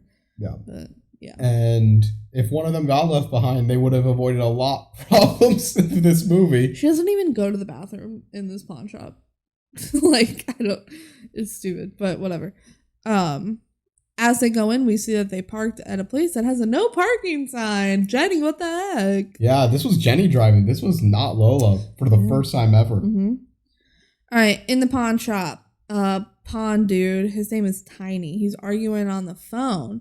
He's a big dude. He's doing like some shady business. He's selling a sapphire ferret, which is literally a white ferret with blue stripes. Purple. It's blue. It's sapphire. I know it's. First off, it's an emerald ferret. They call it an emerald ferret. They say sapphire ferret. I'm pretty confident they say emerald is green. I know. That's why I kept saying it's weird. They say sapphire ferret. I guarantee they say sapphire ferret. I guarantee they say emerald. Fine, we're looking. Dollar bet? Dollar bet. I might lose this, but like, I need to hear it from the source. It's a sapphire ferret. I am so sure. I took the notes. Mm-hmm. And regardless, it has purple on its back. And I literally made fun multiple times saying they're calling it the emerald ferret even though it's purple on its back. It's a sapphire ferret and it's blue on its back. Yeah, we're all set. Midnight. We bring the varmint, you bring the $100,000 cash. Yeah, $100,000. Look, this is a sapphire ferret. Thank you. This is a sapphire ferret. Maybe he says emerald at a different point. I swear. So. I swear. Sapphire ferret, you owe me $1. I'll know it later. Okay. Lola's like, this place is cool. And we learn that his name is Tiny. And they're like, hey, have you seen a kid here buying a concert ticket? And Tiny's like, oh, you want to talk to the scalper back there? And the scalper is swinging a sword around in the back of the shop. Well. He likes to scalp heads and tickets. They head over to talk to him, and the kids kind of split up and get distracted by all the stuff in the store. Yeah, it breaks the babysitting rule of never taking your eyes off the kids, because all of them take their eyes off the kids. 100%. Bobby finds the ferret. So yeah, I feel like we glossed over this briefly. This is a ferret that literally just got spray painted on its back. Are we supposed to believe that it was born naturally this way? Yes. I thought the whole time it was going to get revealed that this ferret was a fake. It's not. A fraud. No. It's a real We're sapphire supposed to assume ferret. this is a real thing. Yeah. They talk to the scalper and they ask about Trey. And the scalper is very mysterious. And they like threaten to call the cops on him because he sold a ticket to a minor. Is that illegal? Scalping tickets and a lot of times are just blatantly illegal, but I don't think the cops would do anything. Yeah. Back to Bobby, he like finds some chocolate and he feeds it to the ferret, and the ferret goes feral. It just goes ham. The scalper is like, yeah, I remember that kid. He paid in ones. I hate ones. And then he talked about going to get some pizza. I hate pizza. Scalper's a hateful dude. Yeah. Emily says, oh, he's probably at Mario's since that's his favorite pizza place. I mean, if I was going to guess what his favorite pizza place is. Emily likes Trey. Yeah, Katie hits her with the hard line of, is that what they call stalking these days? Good one, Katie. And then the ferret gets loose and havoc unfolds. Breaks loose. Tiny catches the ferret and Lola takes a picture of him with the ferret, and then the ferret gets loose again. I think they do catch it eventually though. Then they all leave and they see the cars being towed. That's why they leave. They're like, oh no, our car. Jenny's like, hi, Miss Tow Truck Lady, please don't take the car. And Tolbert's like, I can be bribed, you know? Yeah, she says $100 and you can get it back right now. And Lola's like, that's stupid, just give it to us. I mean, honestly, I don't really see it as a bribe because that is just the fee to get the car back. So if she gets it back right now, she gets paid and it's less work. Well, she hasn't shown license and registration of owning the car. She doesn't do that later either. Whatever, she's like, $100, you get it back. Lola is mad, but Jenny's like, chill, Lola, chill. I'll give you your $100. And then she realizes that her purse is back at the Anderson house.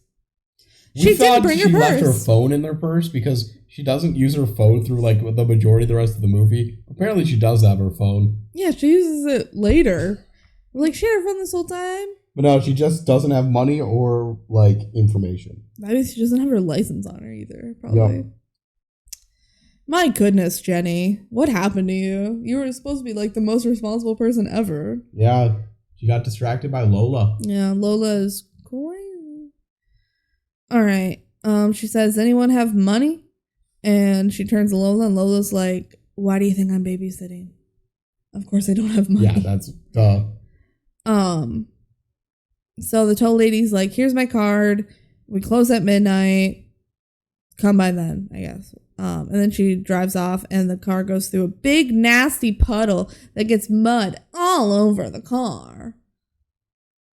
And now they're stranded. They have no car, no money, no tray, and they need $100 by midnight. Man, it seems like a lot of things to do. How are they going to be able to accomplish this all? Yeah, Jenny's like, oh yeah, we have ice cream money. Oh, but it's only $10. Well, let's use the $10 to take a bus to get to Mario's, get Trey, and then we'll figure it out from there. Yep. Which is fair enough. As they're walking, Bobby admits that he took this chocolate bar from the pawn shop. It looks like a yummy chocolate bar. I want to point that out. They're like, why'd you take this? He's like, I don't know, I thought they were free. And then Tiny and the scalper start chasing after them. And they're like, oh my god, run. The goons get splashed by the muddy water. That's goop. It's goop. This is the most goopy of the goops. Hell yeah. It is very much just, haha, they got covered in goop. The kids run away from the goons, and the goons, they've been splashed by mud. They just stop moving. And they say, we can't lose those kids. Then why aren't you running after them? They said, we can't lose those kids. They have a picture of me with the ferret, which will prove that we stole it. Yeah. I'm not going back to jail. Yeah. Tiny's killed some people. Scalper says, we'll get them at the pizza place. So they're just like, we'll just drive. These are evil goons for the movie. And for the rest of the movie, they're just going to be chasing around the rest of the crew and almost but not getting them and trying to steal the camera. And honestly, I never liked it. Yeah, that's the weakest part. But they need the action. They need the stakes. Yeah. And I get that, but at the same time, the whole plan's kind of dumb, generically. And also, I don't think the actors are bad necessarily. I just feel like they don't get the right comedic material. Compare this to like The Other Me, which we haven't done yet. The evil goons in there are so good, and exactly the same characteristics they're trying to do with these two. Exactly the same. I wouldn't say exactly the same, but like similar. Yeah, I guess those ones are maybe a little bit dumber.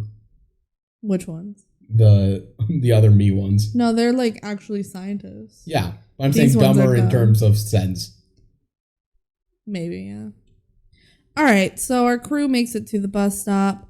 The bus driver's like, hey, 6 kids cost $12, not 10. Also, the bus driver has an eye patch.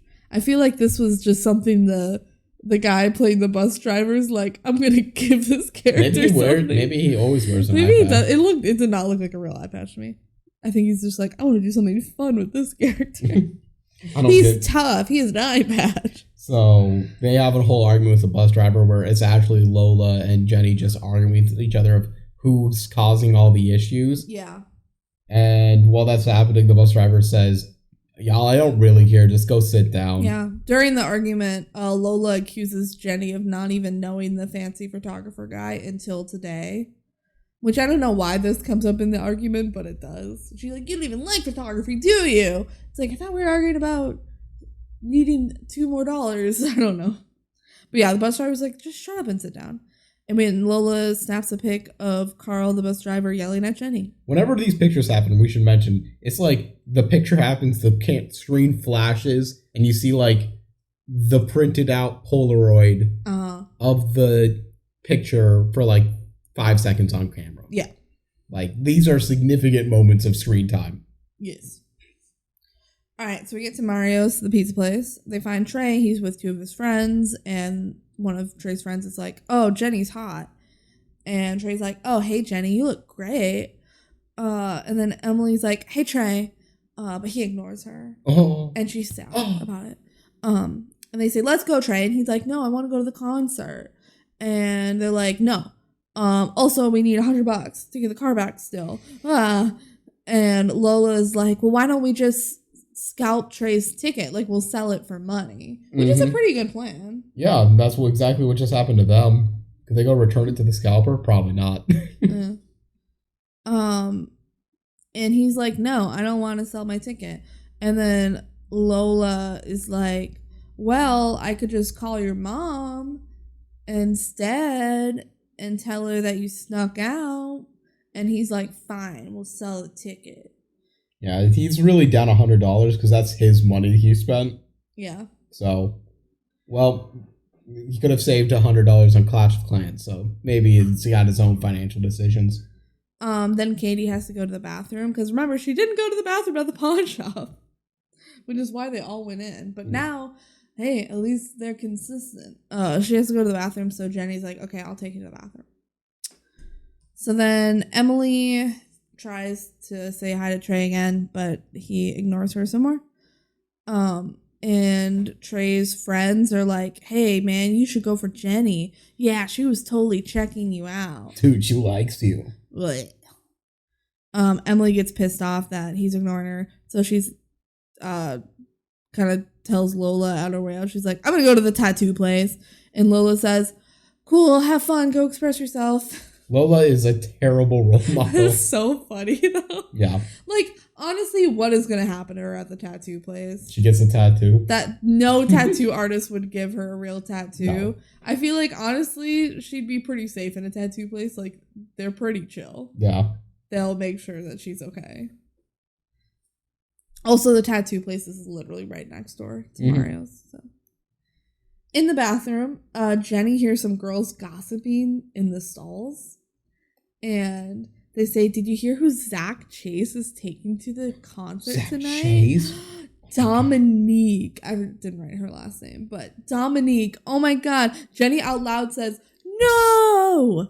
And then the girls all pop out of the stalls They were all in two stalls. Yeah, 2 of them were in the same stall, which we realized. They were helping each other with, like, dresses. Yeah, they're like, thank God you have a pin. Like, it actually checks out. They weren't just peeing in front of each other for no reason. I mean, they could just have fun doing that, too. I feel like girls do that. What? Sometimes. Especially if it's, like, a single-person bathroom. You go in the bathroom together. I've done it. I felt weird about it, but we were all drunk at a bar. And there was a single-use bathroom, so it's like, let's all just go in together. And I turned away. I didn't know that was a thing that happened. Oh, yeah. Girls. My mind was kind of blown. Girls go to the bathroom together. Oh. It's safer to have a buddy system. Anyway. All the girls slowly come out of the stalls and they see Jenny. And they're like, wow, Jenny? We didn't expect to see you in the city on a Friday night. The big, dangerous city. Oh, the big city of blank. Uh-huh. She's like, oh, yeah, haha. I love coming out to the city. And then Katie comes out and Jenny, like...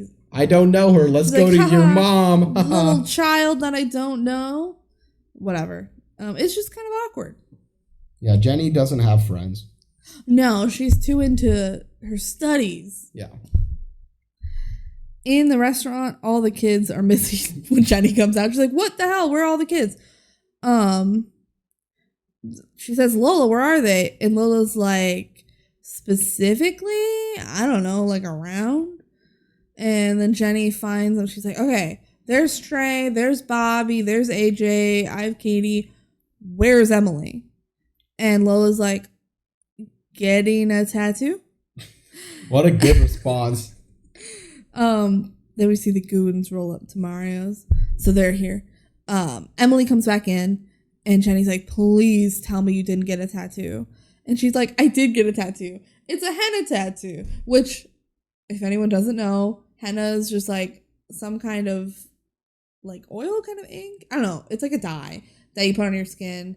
And it lasts for like a week or 2. It's definitely not permanent. I don't know anything about tattoos. Yeah. So yeah, she comes in. She has a henna tattoo on her arm.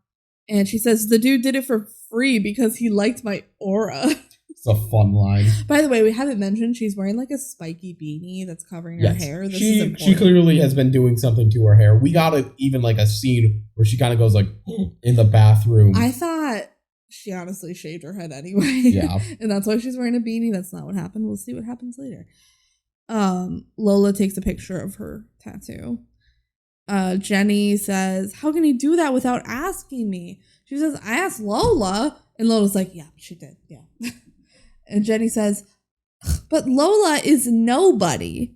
And you can see that Lola is hurt by that comment.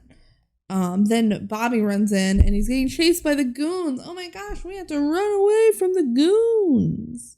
Yeah. Oh, by the way, they think the goons are chasing them because Bobby stole the chocolate. Which is kind of dumb hilarious. For how far that is going. They explain the reason the goons do pretty soon after. Yeah, but they're literally running and they're like, why is the pawn guys chasing us? Bobby stole a candy bar.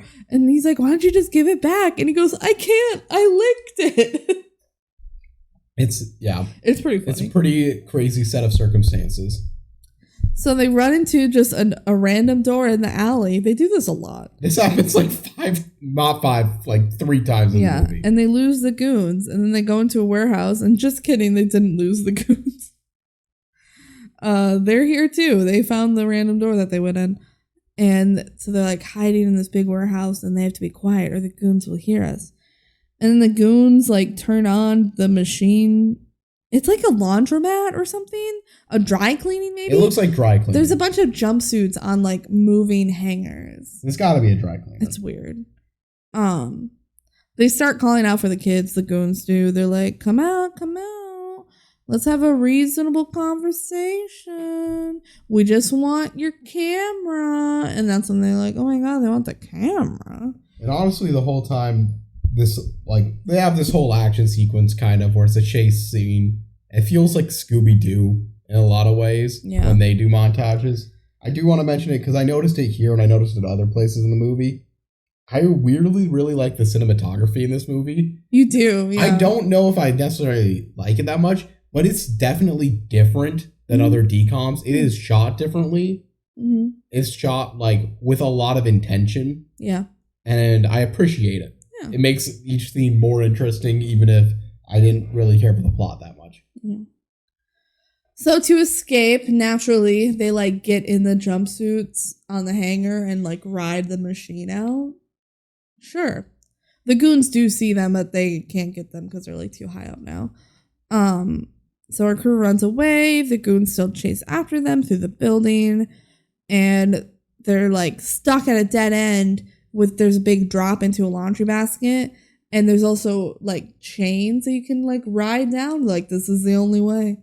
I honestly thought they were just gonna jump, but the chains are the chains are the safer way. It's really easy. It's not that scary. Yeah. Meanwhile, we see the parents at a very fancy party. Both sets of parents are at this fancy party. They're both at the same party. Yes. Which is celebrating the Anderson. Yeah, Professor Anderson is getting like some kind of award. So the Anderson dad wants to call in to check in the kids, especially since like AJ was so sad that they couldn't go to the roller derby match. He says she must be so miserable and bored. Cut back to the kids riding the chain down. Like, they're not miserable and bored. They're having a crazy miserable and happy. They're having a crazy adventure. Yeah, they're all having a good time because they don't realize their lives are in danger. Yeah. Yeah. Lola is the last one up. Like, everyone else has ridden the chain down. And the goons are gaining on her. So she, like, kind of slams a big laundry bag at them. And they fall. I don't know. Oh, they go down a slide. Yeah. Yeah. It's really, honestly, I don't get how they get out of it fully. They, like, end up in a big washing machine, and they're, like, covered in bubbles. And you said this is goop, which, like, I guess so. By letter of the law, it is a substance that's not just water that covers them in a comedic effect. Yeah, it's just the cleanest goop we've had. Because they literally just wash it off. Other than the plain pasta and camp. Yeah, I didn't even count that as a goop. No. When they have a food fight with plain pasta. Yeah. So Lola rides down to the basket. They're all in the basket. Is everyone okay? Cool. Let's go sell that ticket. So the goons are in the soapy water, and they're like, you know what? We can get them at the concert. We know they're going to the concert. Yeah, I feel like they keep saying their plans, and the goons keep figuring out where to go. Yeah. I mean, their plans have been very straightforward. Like, they're going to the pizza place because they mentioned the pizza place. Now they're going to the concert because they have that ticket for the concert. Mm. And she yelled out loud, let's go sell that ticket. That's what the dumb part is. Yeah. All right. So now the crew is at what kind of looks like a carnival. Apparently it's just outside of the venue. Sometimes people's pregame and goes hard. I don't know. It's not clear, but it is outside of the venue. Lola goes off to sell the tickets. Lola gives her camera to AJ to protect. I don't know why she can't just hold on to her camera. I don't know. Because selling a scalp ticket is dangerous, Benji, as we learn later. Yeah, it's a really dumb explanation for why, but apparently everyone believes it. AJ says, you can trust me. I'm a derby girl. Bobby goes to a taco stand to try some like hot sauce for his cupcakes because he's still looking for that missing ingredient, by the way. Trey puts his jacket on a bench for Jenny to sit on, but Katie sits there instead. She's like, how sweet of you, Trey. Lola tries to sell the ticket. She's like, hey, you want a ticket? You want a concert ticket? I know you already have one, but like you want another individual ticket? Want just one individual I mean, that happens. And then, like, the cops come over, and they're like, it's illegal to resell the tickets outside the venue. Is that illegal? Technically. That happens at, like, sports events, yes. Right? Is it illegal then, too? Yes. Wow. But people just do it. It's usually a pretty lax law. It depends on the area. It depends on, like, the spot. It's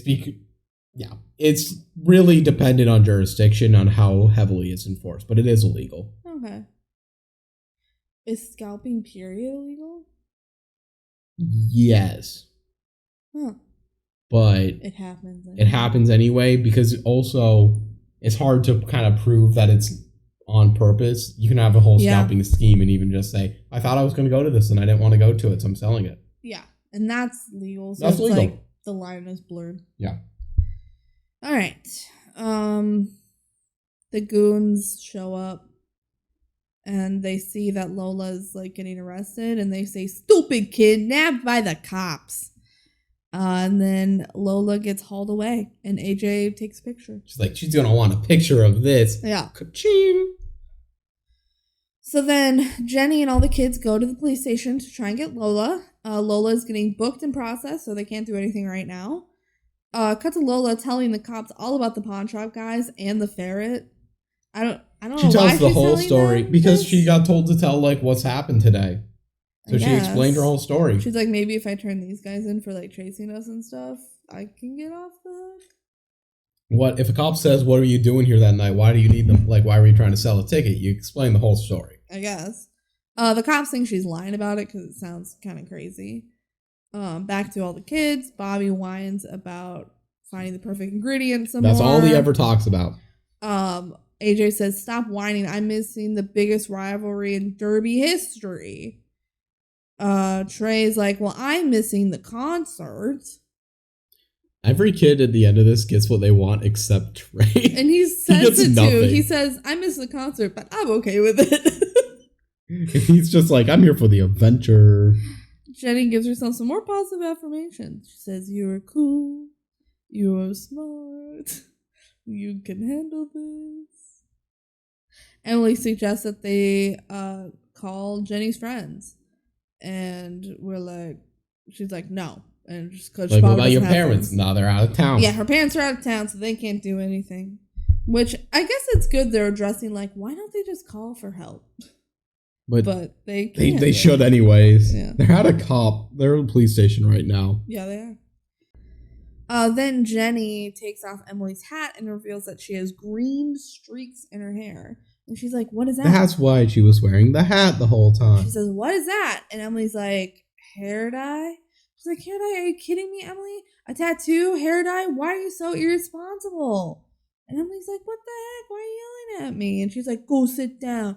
And Emily's all hurt and sad. She really takes this to like real Saddam.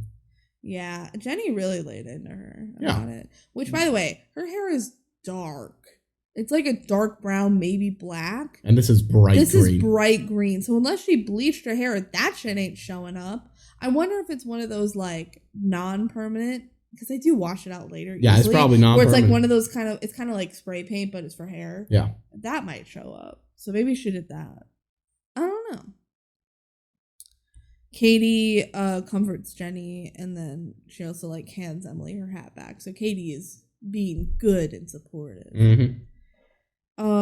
The cop yells at Lola some more because she has a lot of parking tickets.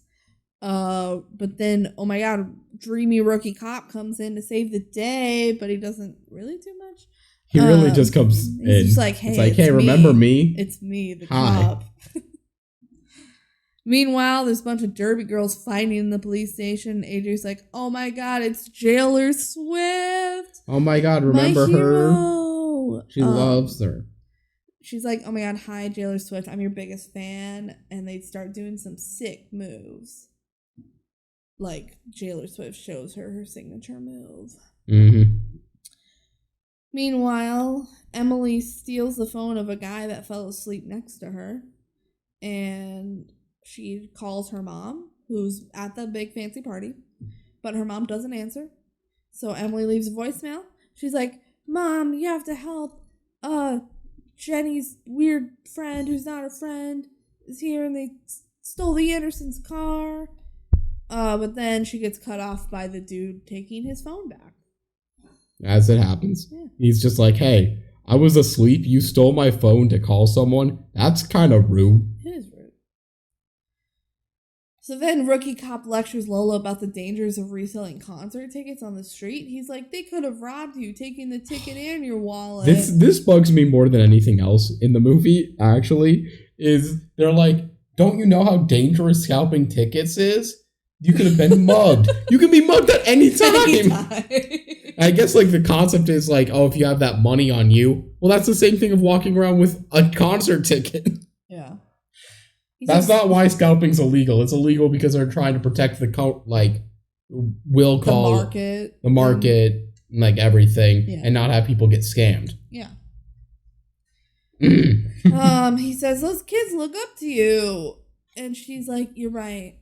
I lied about getting this job. And I lied about liking Beethoven when we met. The truth is, my grades sucked too hard to get into art school. So now I really just want this internship and I want to be an artist. I don't know why she's laying this all on this guy. Like, what did you lied about Beethoven and, like, not getting into art school have to do with any of this? I don't know. They just needed a point to put this in about Lola's character. Because there was no other good part to do it, I guess. She says, I'm sorry that I lied to you, and I think you're cute, and I really don't think I belong in jail. And he says, I don't think you belong in jail You're either. too cute for jail. You're free to go. You're free to go. And so she goes. She sees everyone in the lobby, and Katie hugs her, and then Bobby hugs her, and everybody hugs her. And AJ takes a selfie with the Derby girls. But they all start fighting again. And the cops have to come in to break up the fight, and the kids leave the station. So the goons see the kids leaving the police station. Jenny flips out at Lola and says we should call the parents. But then Tiny tries to get the camera from AJ, and AJ's like trying to get Lola and Jenny's attention, but they're too busy fighting. They're too busy fighting to notice the kid. Man, Jenny does not follow her rules. Nope. So AJ's like, well, I gotta skate away. And she does her little move and punches the goon. Whatever. So then we get this whole chase scene of AJ, like, skating through the city. Mm-hmm. And then Jenny and Lola steal the goon's car. And the scalper, like, pushes a guy off a bike, and he takes his bike. And It's pretty funny, but again, it's just like, why did he just shove this guy into a wall? Yeah. To steal a bike to chase down an 8-year-old? On roller skates. On roller She's skates. pretty fast. Yeah. So they're in the car. The scalpers are running and biking, whatever. Poor guy that was biking. I wonder if he got any entitlement to all this. I don't know. Yeah, they steal the car and they go, it's not stealing, it's borrowing. Trying to justify it. Cut to the Cooper parents waiting for the valet, or I guess a taxi. It's a valet. They valeted. But then they taxi to where they're going. Maybe they you're gave right. up and got a taxi. That might be it. It's because they got Emily's message. And the mom's like, don't buy it. She's just pranking us. And the dad's like, no, she sounded pretty scared. So She wasn't pranking. Good to trust your kids. Let's go to the police station.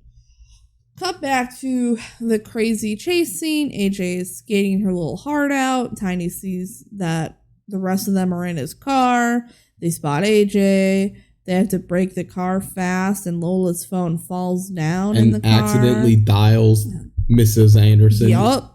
Dun, dun. Whoa. Back at the adult event, Professor Anderson is up on stage getting her award, but then her phone rings. Oh my gosh, it's Lola.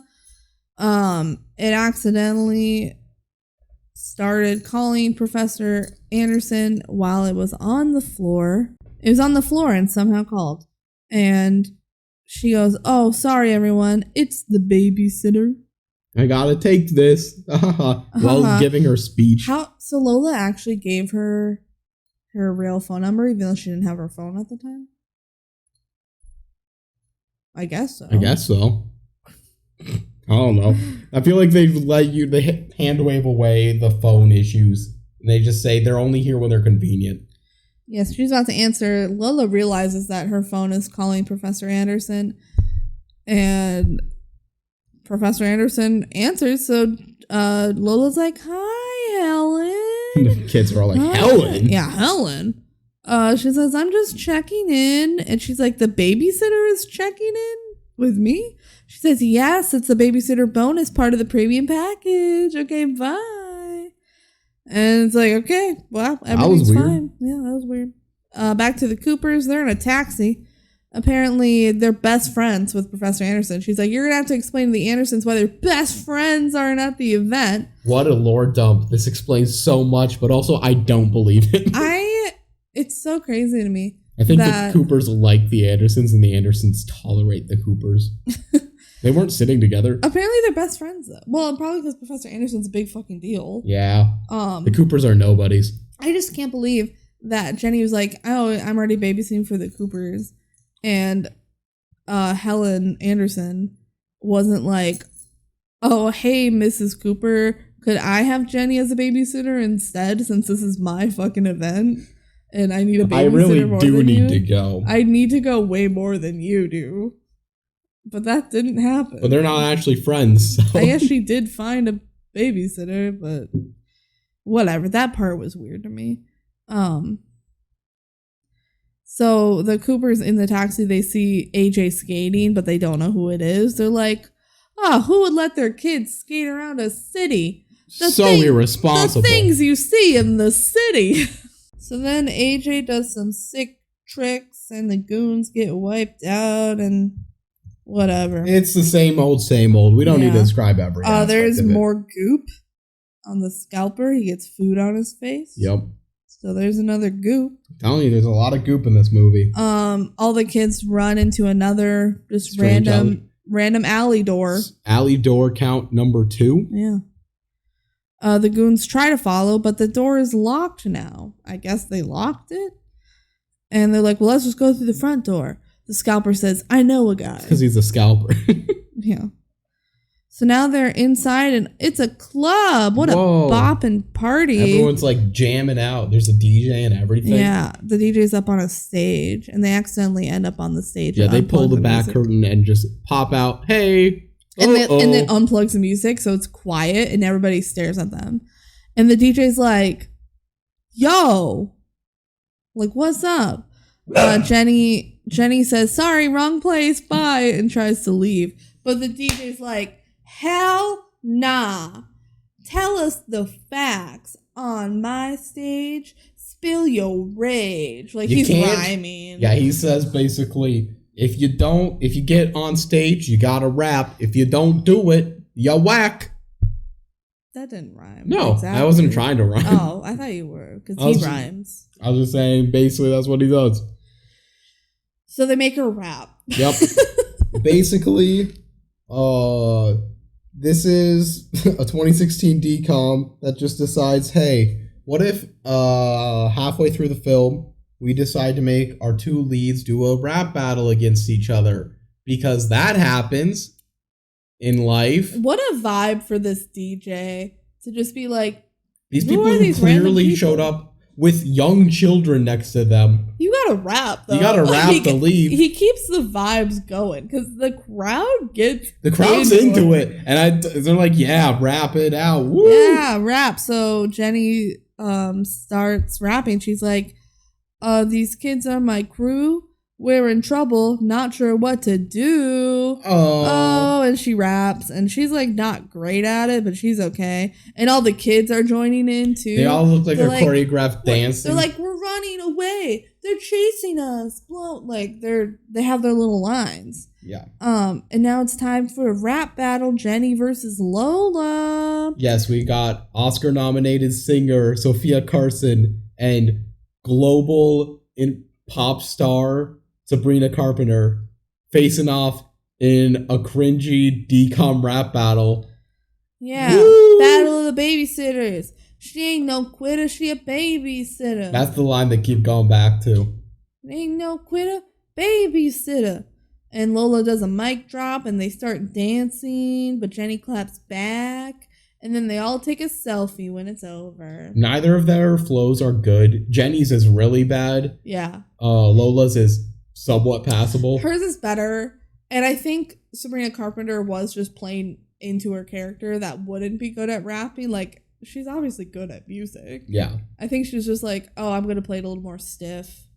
Because Jenny is stiff. Yeah. Yeah. But it's just...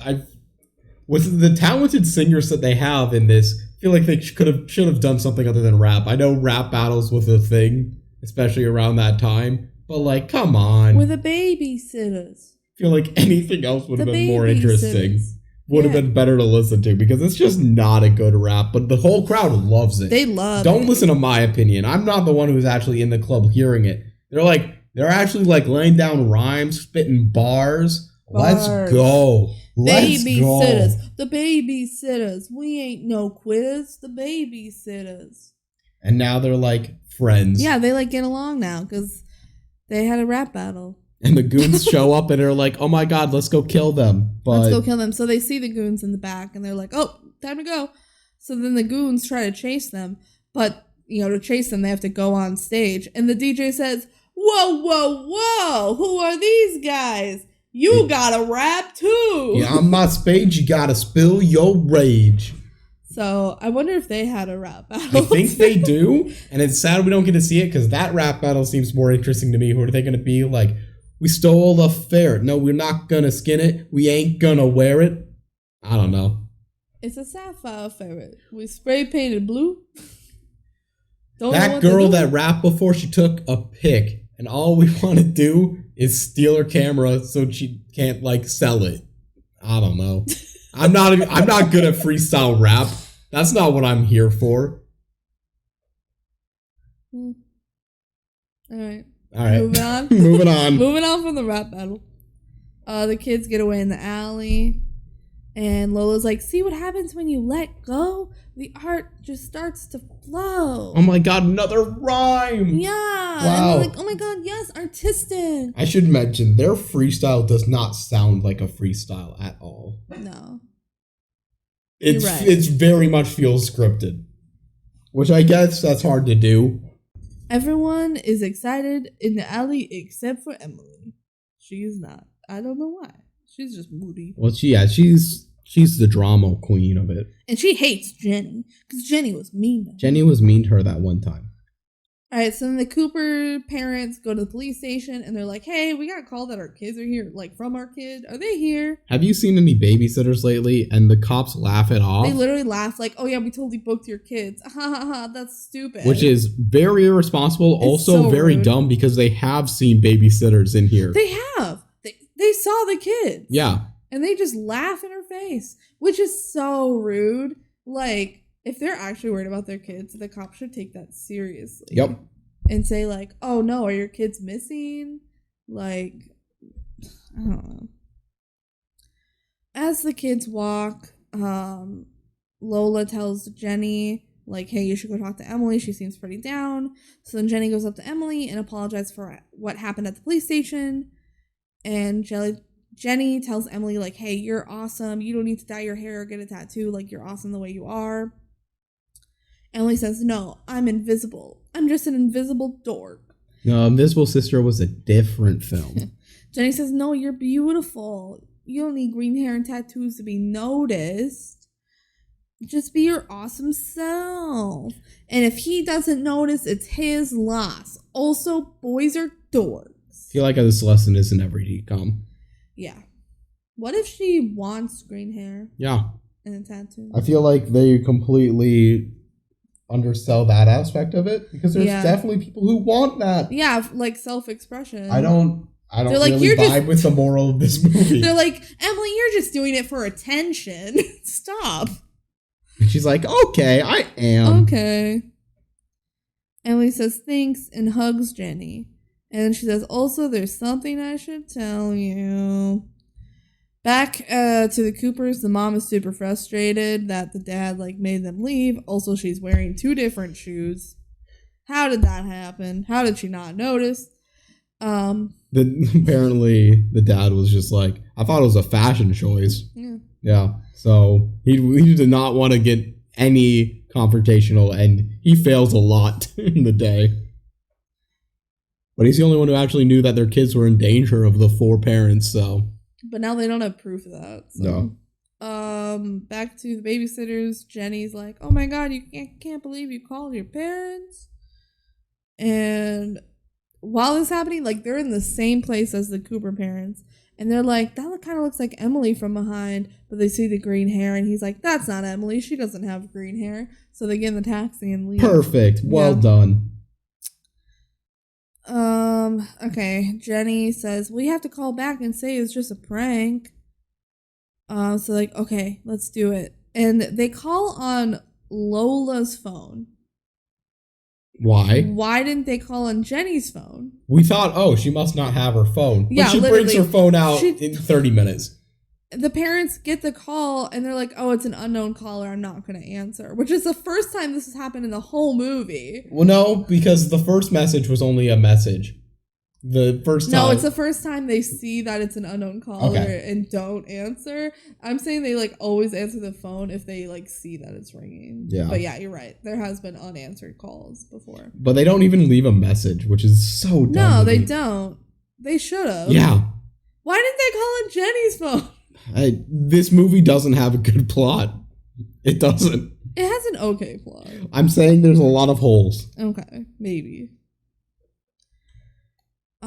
Okay, so the babysitter crew decides, actually, let's sneak into the party to delete the message on the phone. They're presuming they just haven't heard the message. Yeah. Seems somewhat reasonable. I'm glad they do drop it because it's like, they did hear the message, so that would have been stupid. But then they're like, yeah, Jenny's like, that's a dumb idea. And Lola's like, come on, Jenny, you gotta lighten up sometimes and think outside the box. Katie then remembers that her mom keeps a $100 bill in her fancy coat, which she brought. Which, why does she do that? If it's a valuable coat, why would you keep more money in it? In case you need cash on like an emergency was the idea. They mentioned that when they're leaving for the party, that you always have mints and like extra cash in case you need it for whatever reason. In case your car gets towed and you need to bribe the tow person $100. True. So they're like, Lola's like, oh my gosh, let's do it. Let's take the risk. Come on, let's go to the party and steal the $100 from her coat. I can't believe this is the answer, that they're literally going to steal the money from the parents. What do you think the parents are going to think? Oh, that we just lost it? That's probably what they'll think. They don't ever plan to pay her back. Nope. Ever. Whatever, let's do it. So Jenny agrees, like, yeah, let's go steal the $100 bill. So they go to the party, which is at a planetarium. The security guard is like, why are you here with all these kids? It's pretty late for a field trip.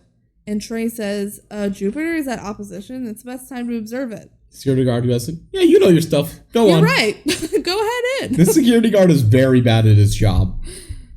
You're right. Jupiter is at opposition. He's like, you know your stuff. You're good. I don't get his opinion. And Trey's like, my mom's a scientist. I know my stuff.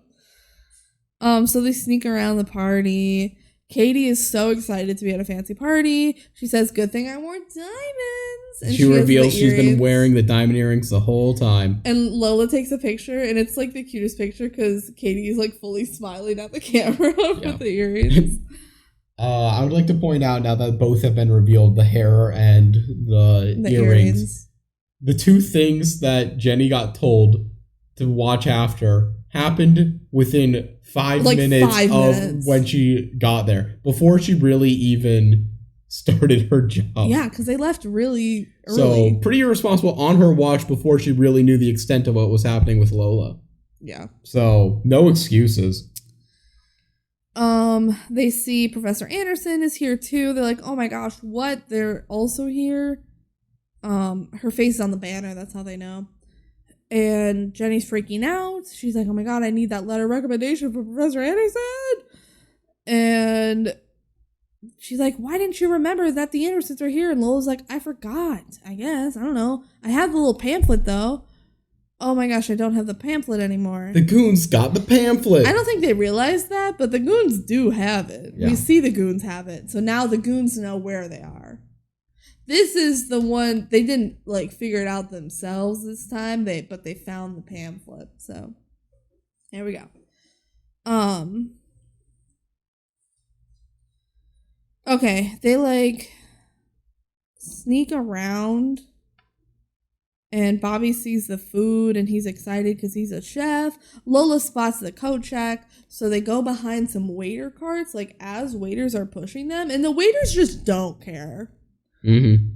They definitely can see the kids. The waiters 100% can see the kids and easily rat them out. There's zero doubt about it, but the waiters are so focused on their job. They say, I don't get paid enough for this shit. Like, I do not give a fuck. They sneak into the kitchen. Bobby's like, oh my god, yes. There's two chefs arguing and one squirts chocolate in the other's face. What a goop moment. What a goop moment. And then he quits. And Bobby says, this is my time. This is my moment. And he starts making food. And the chef is like, who are you? He says, I'm Bobby. I don't know what he says. He says, I'm here to make food. The kids run to the coat check, minus Bobby. Jenny realizes that Bobby's gone, and Lola takes a picture of him like being a chef and yelling at people. I don't get how he really gets away with this. It doesn't actually. You can look at him and say, you're a child, you're not even dressed in chef wear. Yes, he is, though. He gets a chef hat, yeah. I think. That's all he has, though, is a chef hat. He doesn't have any, like, coat. Yeah. No jacket. They just start listening to him because he makes good food. Yeah. The Coopers make it back to the party. The mom is still mad at the dad for thinking the kids were at jail. She says if something was wrong, Jenny would have called because she's so responsible. Meanwhile, Jenny, Lola, and Katie find the fancy coat at the coat check. But, the Coopers just got their coats. I don't know why they grabbed their coats. Because they were planning, he still wanted to leave. Oh, okay. And he was trying to talk her into it, so they were grabbing their coats. But then she decides, I want to stay. I'm going to stay for dessert. After getting her coat. Lola tells Jenny, like, just go grab it from her. And Jenny's like, no, the Coopers are going to recognize me. But guess what? What? They're not going to recognize Lola. Whoa, what a big brain. Yeah, so they put Lola in a big fancy coat that they steal and some heels that they steal. And Katie gives her tiara that she's been wearing and the earrings. Lola kind of struggles in the heels, but they make it work. Jenny repeats Lola's words back to her about, like, taking risks or whatever. Mm-hmm. So, yeah. It's a full circle moment, but I don't really care. Meanwhile, Bobby's, like, trying ingredients for the chocolate mousse. And he says, what is that? And the chef says, celery. He says, I never want to see it again. There's fun moments in this film, and I like this whole cooking arc that is going on. But I just feel like overall, there's too much going on in this film. There's a lot going on. Because it keeps moving for sure. The pacing, and this is such a rare complaint for a DCOM, is too fast. I would rather them cut like some of the chase sequences and cut maybe like one of the gimmicks. Maybe cut one of the kids. Genuinely. They probably should have. But I kind of like the chaotic nature of it because that's kind of the point. Is that, like, it was a crazy night. It makes me not get invested. And that was really my problem with this film. Which it's fine. It's not that bad at all. Yeah. Then Bobby tries some seaweed and he's like, that's it. And he puts it on the dessert, which it's like salty, so it probably does work fine. Seaweed would almost certainly work with some type of chocolate. Yeah. And all the chefs are amazed by his innovation. They're like, wow, you're such an amazing chef. He's going to win Hell's Kitchen. Hell yeah. The goons made it to the planetarium. They try to get past the security guard. And they're like, oh, we're the kids' uncles. And security's like, I don't buy it. Wait here. But then they just walk right past him. Because the security guard is literally pointless. Well, then he sees him and he's like, I'm going to need backup. So he does do something. Yeah, but he's still letting them through, which his entire point is to not. Yeah. Lola walks into the fancy party and she puts on a fake British accent. Oh, I'm so fancy. She sits next to the Cooper mom. And they try the mousse, which is like so good. And Jenny gets a picture of Lola being fancy. And the Cooper mom says, oh my gosh, I love your earrings. You know, my husband gave me a pair just like them. He told me they were one of a kind. It's pretty funny. The Cooper dad just gets ratted on the whole movie for stuff that he's right about. Yeah, he's like, I thought they were one of a kind. That's what I was told. It's because they are her earrings. Yeah, they're just ruining their marriage. Yeah. Lola says, oh, they're from my boyfriend. He's a police rookie. He's so cute. And then she's like, oh my gosh, your coat. I love your coat. Oh, oops, I knocked it down. Let me grab that. And the Cooper mom's just not paying attention at all. So while on the ground, Lola takes the money. She first finds a $20 bill. Then she finds the $100 bill. So they have $120 now. And she runs off. She did it. Seems they're successful. Although, I would like to point this out. They did not delete the message on the phone. They didn't care about that anymore. How are they going to get her phone, honestly? Like, yeah. It didn't matter. But that was the whole thing that spurned the idea. Yeah. Yeah. So then the goons show up and try to take the camera from the kids, but the kids get away. And then the ferret comes out of the scalper's jacket. Remember the ferret? He says, "You brought the ferret?" He's still got his purple on his back. It's blue. It's purple. It's sapphire. Yeah. It's a sapphire ferret. It looks purple, though. Okay. Well, he says, "Why'd you bring the ferret?" And he's like, "I don't know. I didn't want to leave it in the car. It's worth a lot of money." So the ferret gets away and they chase after it. And then Lola runs into Professor Anderson. But luckily she didn't have enough time to recognize her because the ferret commotion happens. So Lola gets away. The goons try to get the ferret. The ferret runs on the piano and falls off and then runs around and eats some mousse by the Cooper parents. And the Cooper parents are freaking out. There's a ferret next to them. And then the goons get caught by security. So, hooray, they're caught. Back to the rest of the kids, like Trey, We really zoom through. That scene lasts so long, but it's boring. It's fine. It's not fun to hear us talk about it. If you care about slapstick humor, you gotta watch it. Yeah. There's no radio shows of slapstick. Yeah. And if there is, I'm curious how that's done. Yeah. So back to Trey, AJ, Emily. They're hope we're not missing anything. AJ's literally just taking a nap. Yeah. Trey offers Emily a crouton. And she's like, nah. And he says, so why did you do that to your hair?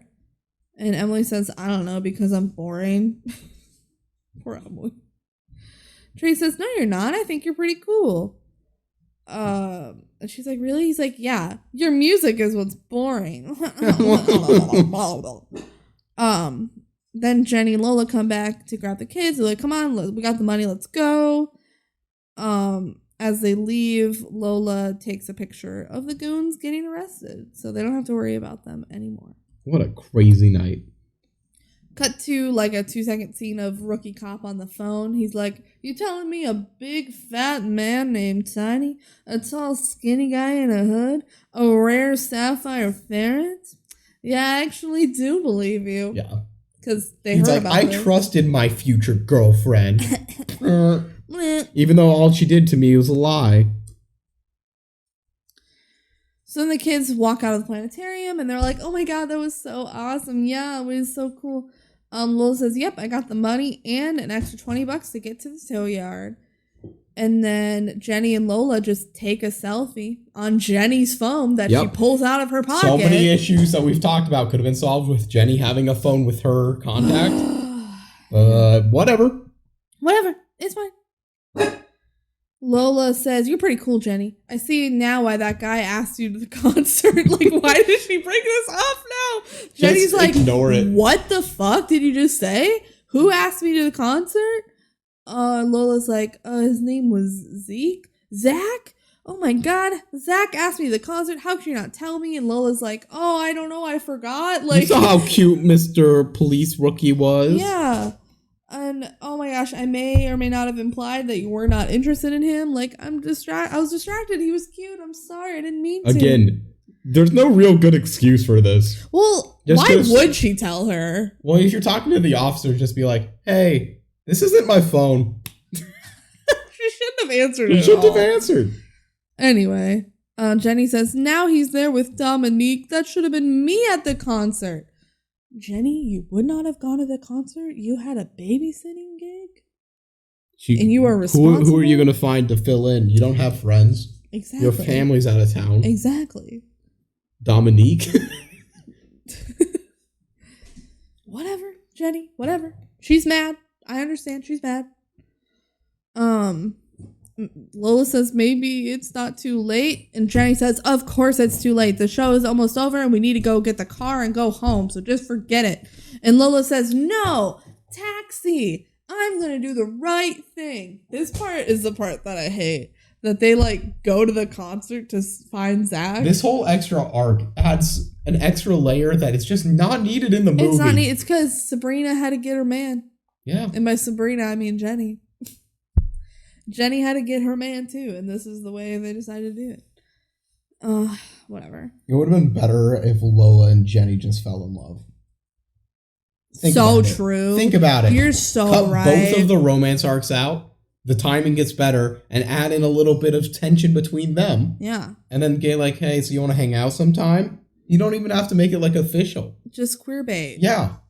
They do it all the time in other DCOMs. They do. Have you seen Going to the Mat? Oh my God. So the goons get arrested. The ferret is saved. The Anderson parents talk. They're like, security called us because the alarm went off at the house earlier and the babysitter isn't answering. And they're like, well, let's try to call the home phone. Meanwhile, back at the Anderson house, remember, the house is a freaking mess. The dog is a mess. Yeah, that happened for like 5 seconds before, and you're like, it's honestly not as bad as it feels like it should be. It's something, though. It adds more stakes. Yep. They don't even, like, the crew doesn't even know this is happening, so crazy. So our babysitting crew shows up at the concert venue, and Jenny realizes, like, oh my gosh, we don't have tickets to get in. They do still have the one ticket, so I don't know why they don't just send Jenny in. I was wondering if herself. the cops, like, confiscated it. Maybe. I don't think that's legal for them to do. I don't think so either. She did own the ticket. Yeah. Whatever. I can't believe she actually got arrested for trying to scalp the ticket. Back to that. Yeah, why didn't they just say stop doing that and go into the venue? I don't know. It's dumb. Whatever. Lola says, let me handle this. Hey, security man, what'll it take to get us all in the venue?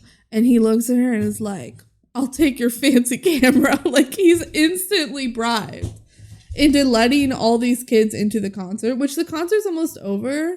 He should lose his job, though. Yeah, well, I also just think it's so dumb and, like, we don't know the character of this security guard. Maybe he has a whole life story of wanting a camera, but also it's so plot convenient that it's like, I'll take your camera. And by the way, they mentioned earlier in the movie that this camera means a lot to her because she won it in a photography contest. And it was like, she's like, it's the first thing that proves I'm a good artist. So, yeah, the security guard knows there's like 10 minutes left in this concert. Yeah.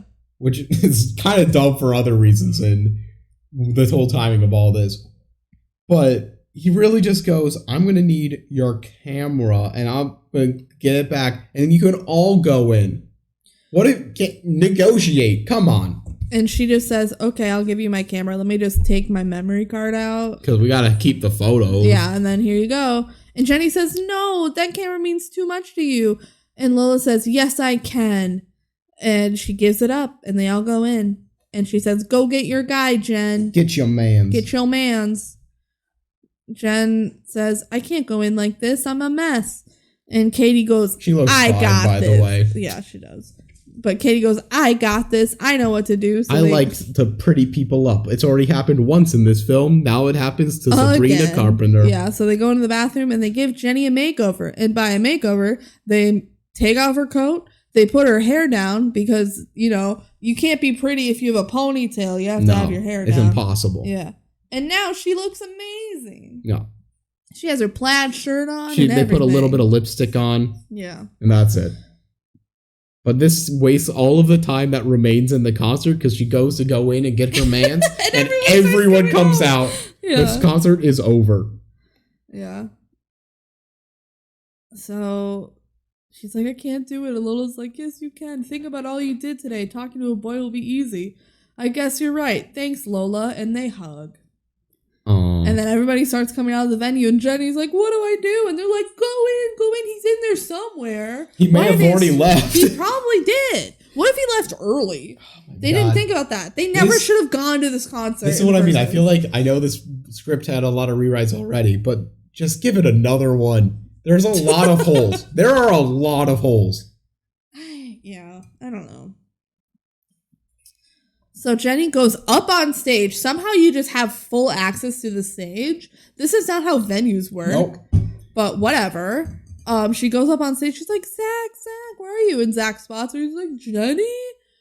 You told me to get lost. What?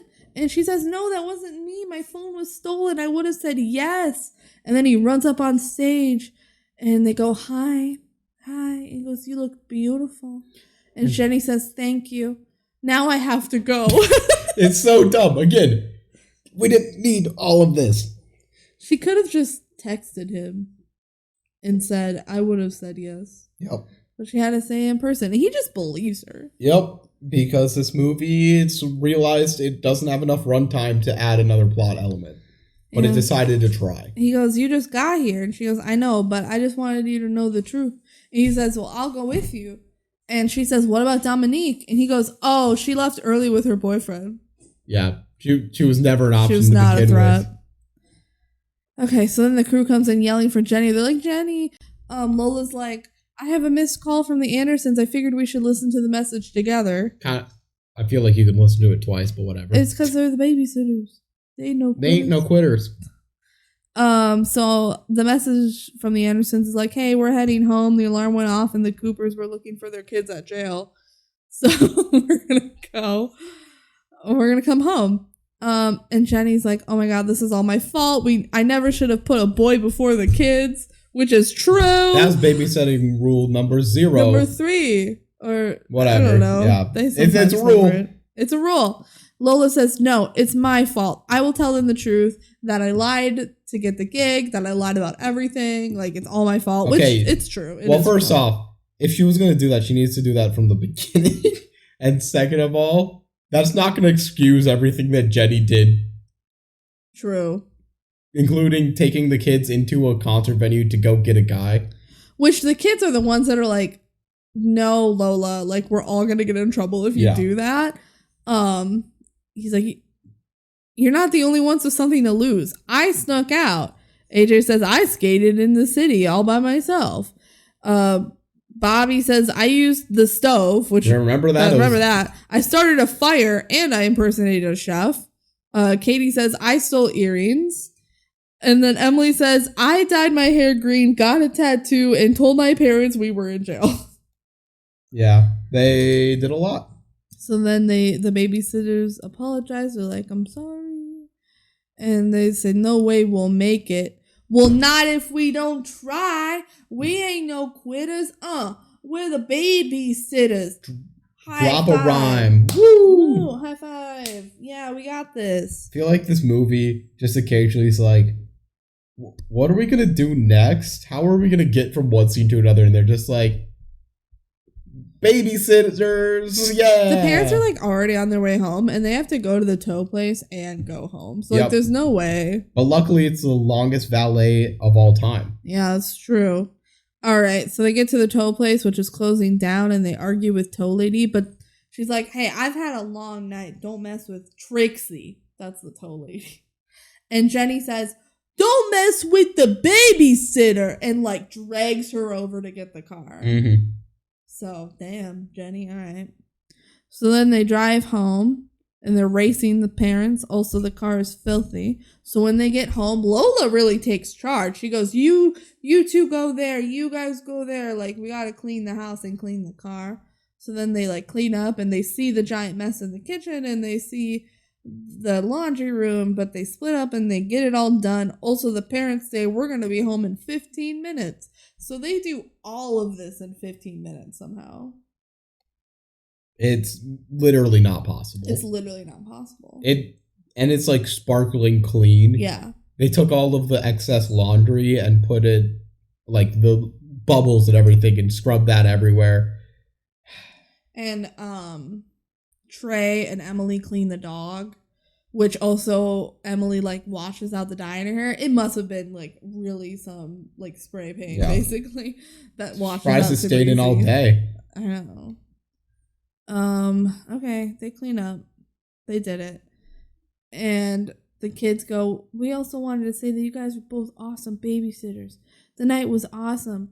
We all followed our dreams, and they all go in a circle and list what their dream was. In case you didn't realize, they had one character trait they were trying to get. I got to be a chef. I got to roller skate. I got to get a tattoo. I don't remember what Emily said.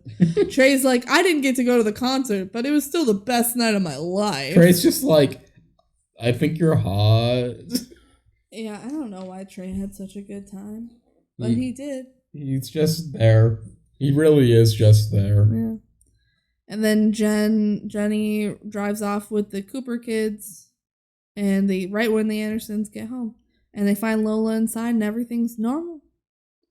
And then Jenny is at the Cooper house, and she says goodbye to the Coopers. Everything's good. But then as Lola's driving home, she gets pulled over by a cop.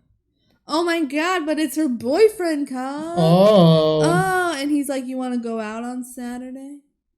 And she says yes, even though today is Friday. So presumably it's tomorrow. It is tomorrow, I think. Unless he meant next Saturday. It might be next Saturday, but they act like they started a date. Yeah, whatever. Then Zach shows up at the Cooper house as Jenny is leaving. And he's like, I'm here to return Emily's headphones. I still don't get why Zach didn't go home with him. I guess they didn't. Why didn't he help them clean the house? Okay, I guess they didn't know that it was dirty. That's true. So they knew all they needed was the car, and they figured they could do that alone. Yeah. That makes enough sense. Okay. Whatever. Still mad about it. He's like, I'm returning Emily's headphones. Actually, I asked Emily if I could keep them so that I'd be able to return them and see you again. Pretty dumb. Just go without an explanation. Why would you admit it? You don't want to start a relationship on dishonesty. I actually just wanted to see you again.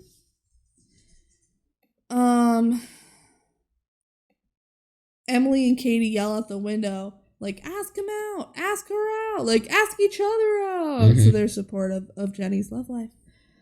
And so they ask each other out, and they both say yes. So they did it. Yeah. Now back to the like photography place. It's Monday now. Lola's like, Jenny, you're late. And she's like, oh, I guess I am. I guess I had to sleep in after my date with Zach. Ooh. Also, Jenny has a juice now because they've like switched personalities. I don't know. They've rubbed off on each other. Lola says, I want you to know, like, whoever he picks for this internship, like, I'm good. I'll be happy, like, for you, whatever. And Jenny says, I wrote, Jenny says, thank. Thanks. But you're right. I didn't know this guy before the internship. Like, I like photography, but I don't love it. Not the way you do. So I just withdrew my application. She's going to take the summer off and have some fun. So Lola's going to get the internship. Hooray. And Lola says, maybe you can help me apply for art school. And Jenny's like, yeah. Oh my gosh, they're friends now. I don't know at what point they actually became friends. They shouldn't be friends. I feel like Lola still screwed over Jenny so much. But then she made up for it because they went to the concert. Lola promises to send the pics over to everyone from the other night. And Jenny, like, hands Lola a folder. And she's like, I'm just being spontaneous. See you soon. And she opens the folder. And it has the selfie of the two of them, like, printed out. I guess. The random selfie that literally was so random. That we really needed Jenny to have her phone for. Yeah. The end. But then we get some credits scenes. It's all of the pics of the important moments of the night and the kids looking at them and being like, haha, that was me in the craziest night of my life. Wild side. Yeah. And it's all the kids being like, look at me, it's me. I wore earrings. Yeah. I was a chef. I was a chef that one time. And then the very end credit scene is the Anderson mom seeing the picture of them washing the dog and like looking like in shock. She figured it all out. And then the dog goes bark, and then it's the end. Yeah. It was a fun little ending there. Yeah. Of like, oh my gosh, she saw the picture. I don't think I realized it until we got through this podcast. I don't think I liked this film. I like it enough. Like, watching it is better than talking about it. Watching is better than talking about it. It's just, my take on it is, it's trying too much, and it doesn't keep it interesting. The go with the flow attitude, which you need for a type of movie like this, I just don't care about the flow. And I feel like each of the characters being one-dimensional, I would rather have less kids that are more detailed, like have more things going on with their lives. That's my take, at least. I just think it keeps you entertained through the whole time, so it's not a bad movie on our scale. Mm-hmm. Like, it's gonna be a B or a C tier movie, and that's fine. I'm not gonna be mad about that, but it just kind of like irritates me a little bit. Just a little. It's definitely not the worst, though. No. Like, it's watchable. There's so many of these DCOMs. This is a watchable time. If you're a huge Sabrina Carpenter fan, or Sophia Carson fan, like, you'll be fine. Yeah. It's fine. It's fine. But it's just nothing special. Final Jank House ranking for Adventures in Babysitting was 54. So like right in the middle. Roughly. You had it at 67. That seems pretty accurate to what I'm feeling. I had it higher at 38.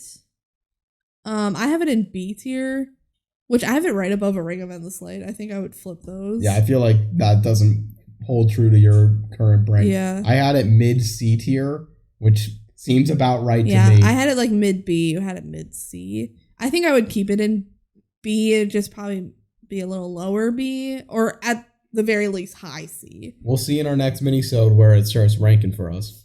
Yeah, we'll probably disagree on it, but we'll figure it out. That's a while away. That's for like 4 months from now or whatever. Whatever. I don't think it's 4. Is it? Probably I guess 4 it's every months. 10 movies, so it's a while from now. So It might be 5 months. No, it's 4 because we've already done 2 of this cycle.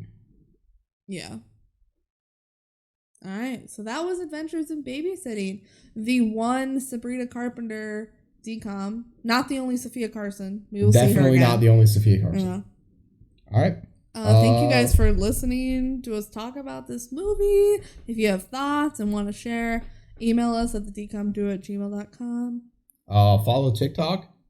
Yes, I am posting TikToks. I've been recently editing some of the TikToks down to be a YouTube short, so Yeah, you can check that out if that's more your speed. You want to see them re-released on YouTube, but shorter. Yeah, because you have to for YouTube shorts. Yeah. And then, yeah, email us at thedcomduo@gmail.com.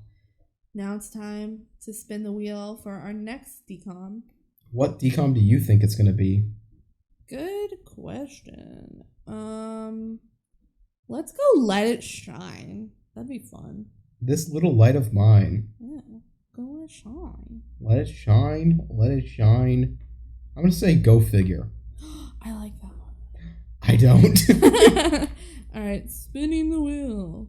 Oh, man. It's Wizards of Waverly Place, the movie. Wizards of Waverly Place, the movie. The movie. Wow, it's based off a show. Wow, it's the second most watched Disney Channel original movie. Like premiere? Yeah.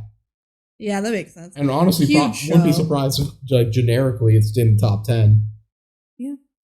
Pretty fun. This one is certainly better than the Sweet Life movie. Yeah. So that's good. A show that I watched in my childhood, Wizards of Waverly Place. We'll have stuff to talk about. And yeah, we went from one pop star to the biggest pop star. Selena. Who has... I would say out of every DCOM star, that was a kid. I'm not going to count any of the like celebrity cameo adults. Mm-hmm. Probably the biggest star. I feel like I can even take the probably out of that. We're going to have a lot to talk about with Selena Gomez in the Factos. So yeah, she's done a bit. Yeah, it's not her only DCOM. She's also in Princess Protection Program. Yep. I think that's it. I think that's it. But yeah. All right. Awesome. Tune in 2 weeks for us to talk about Wizards of Waverly Place, the movie. Woo! See ya. Goodbye.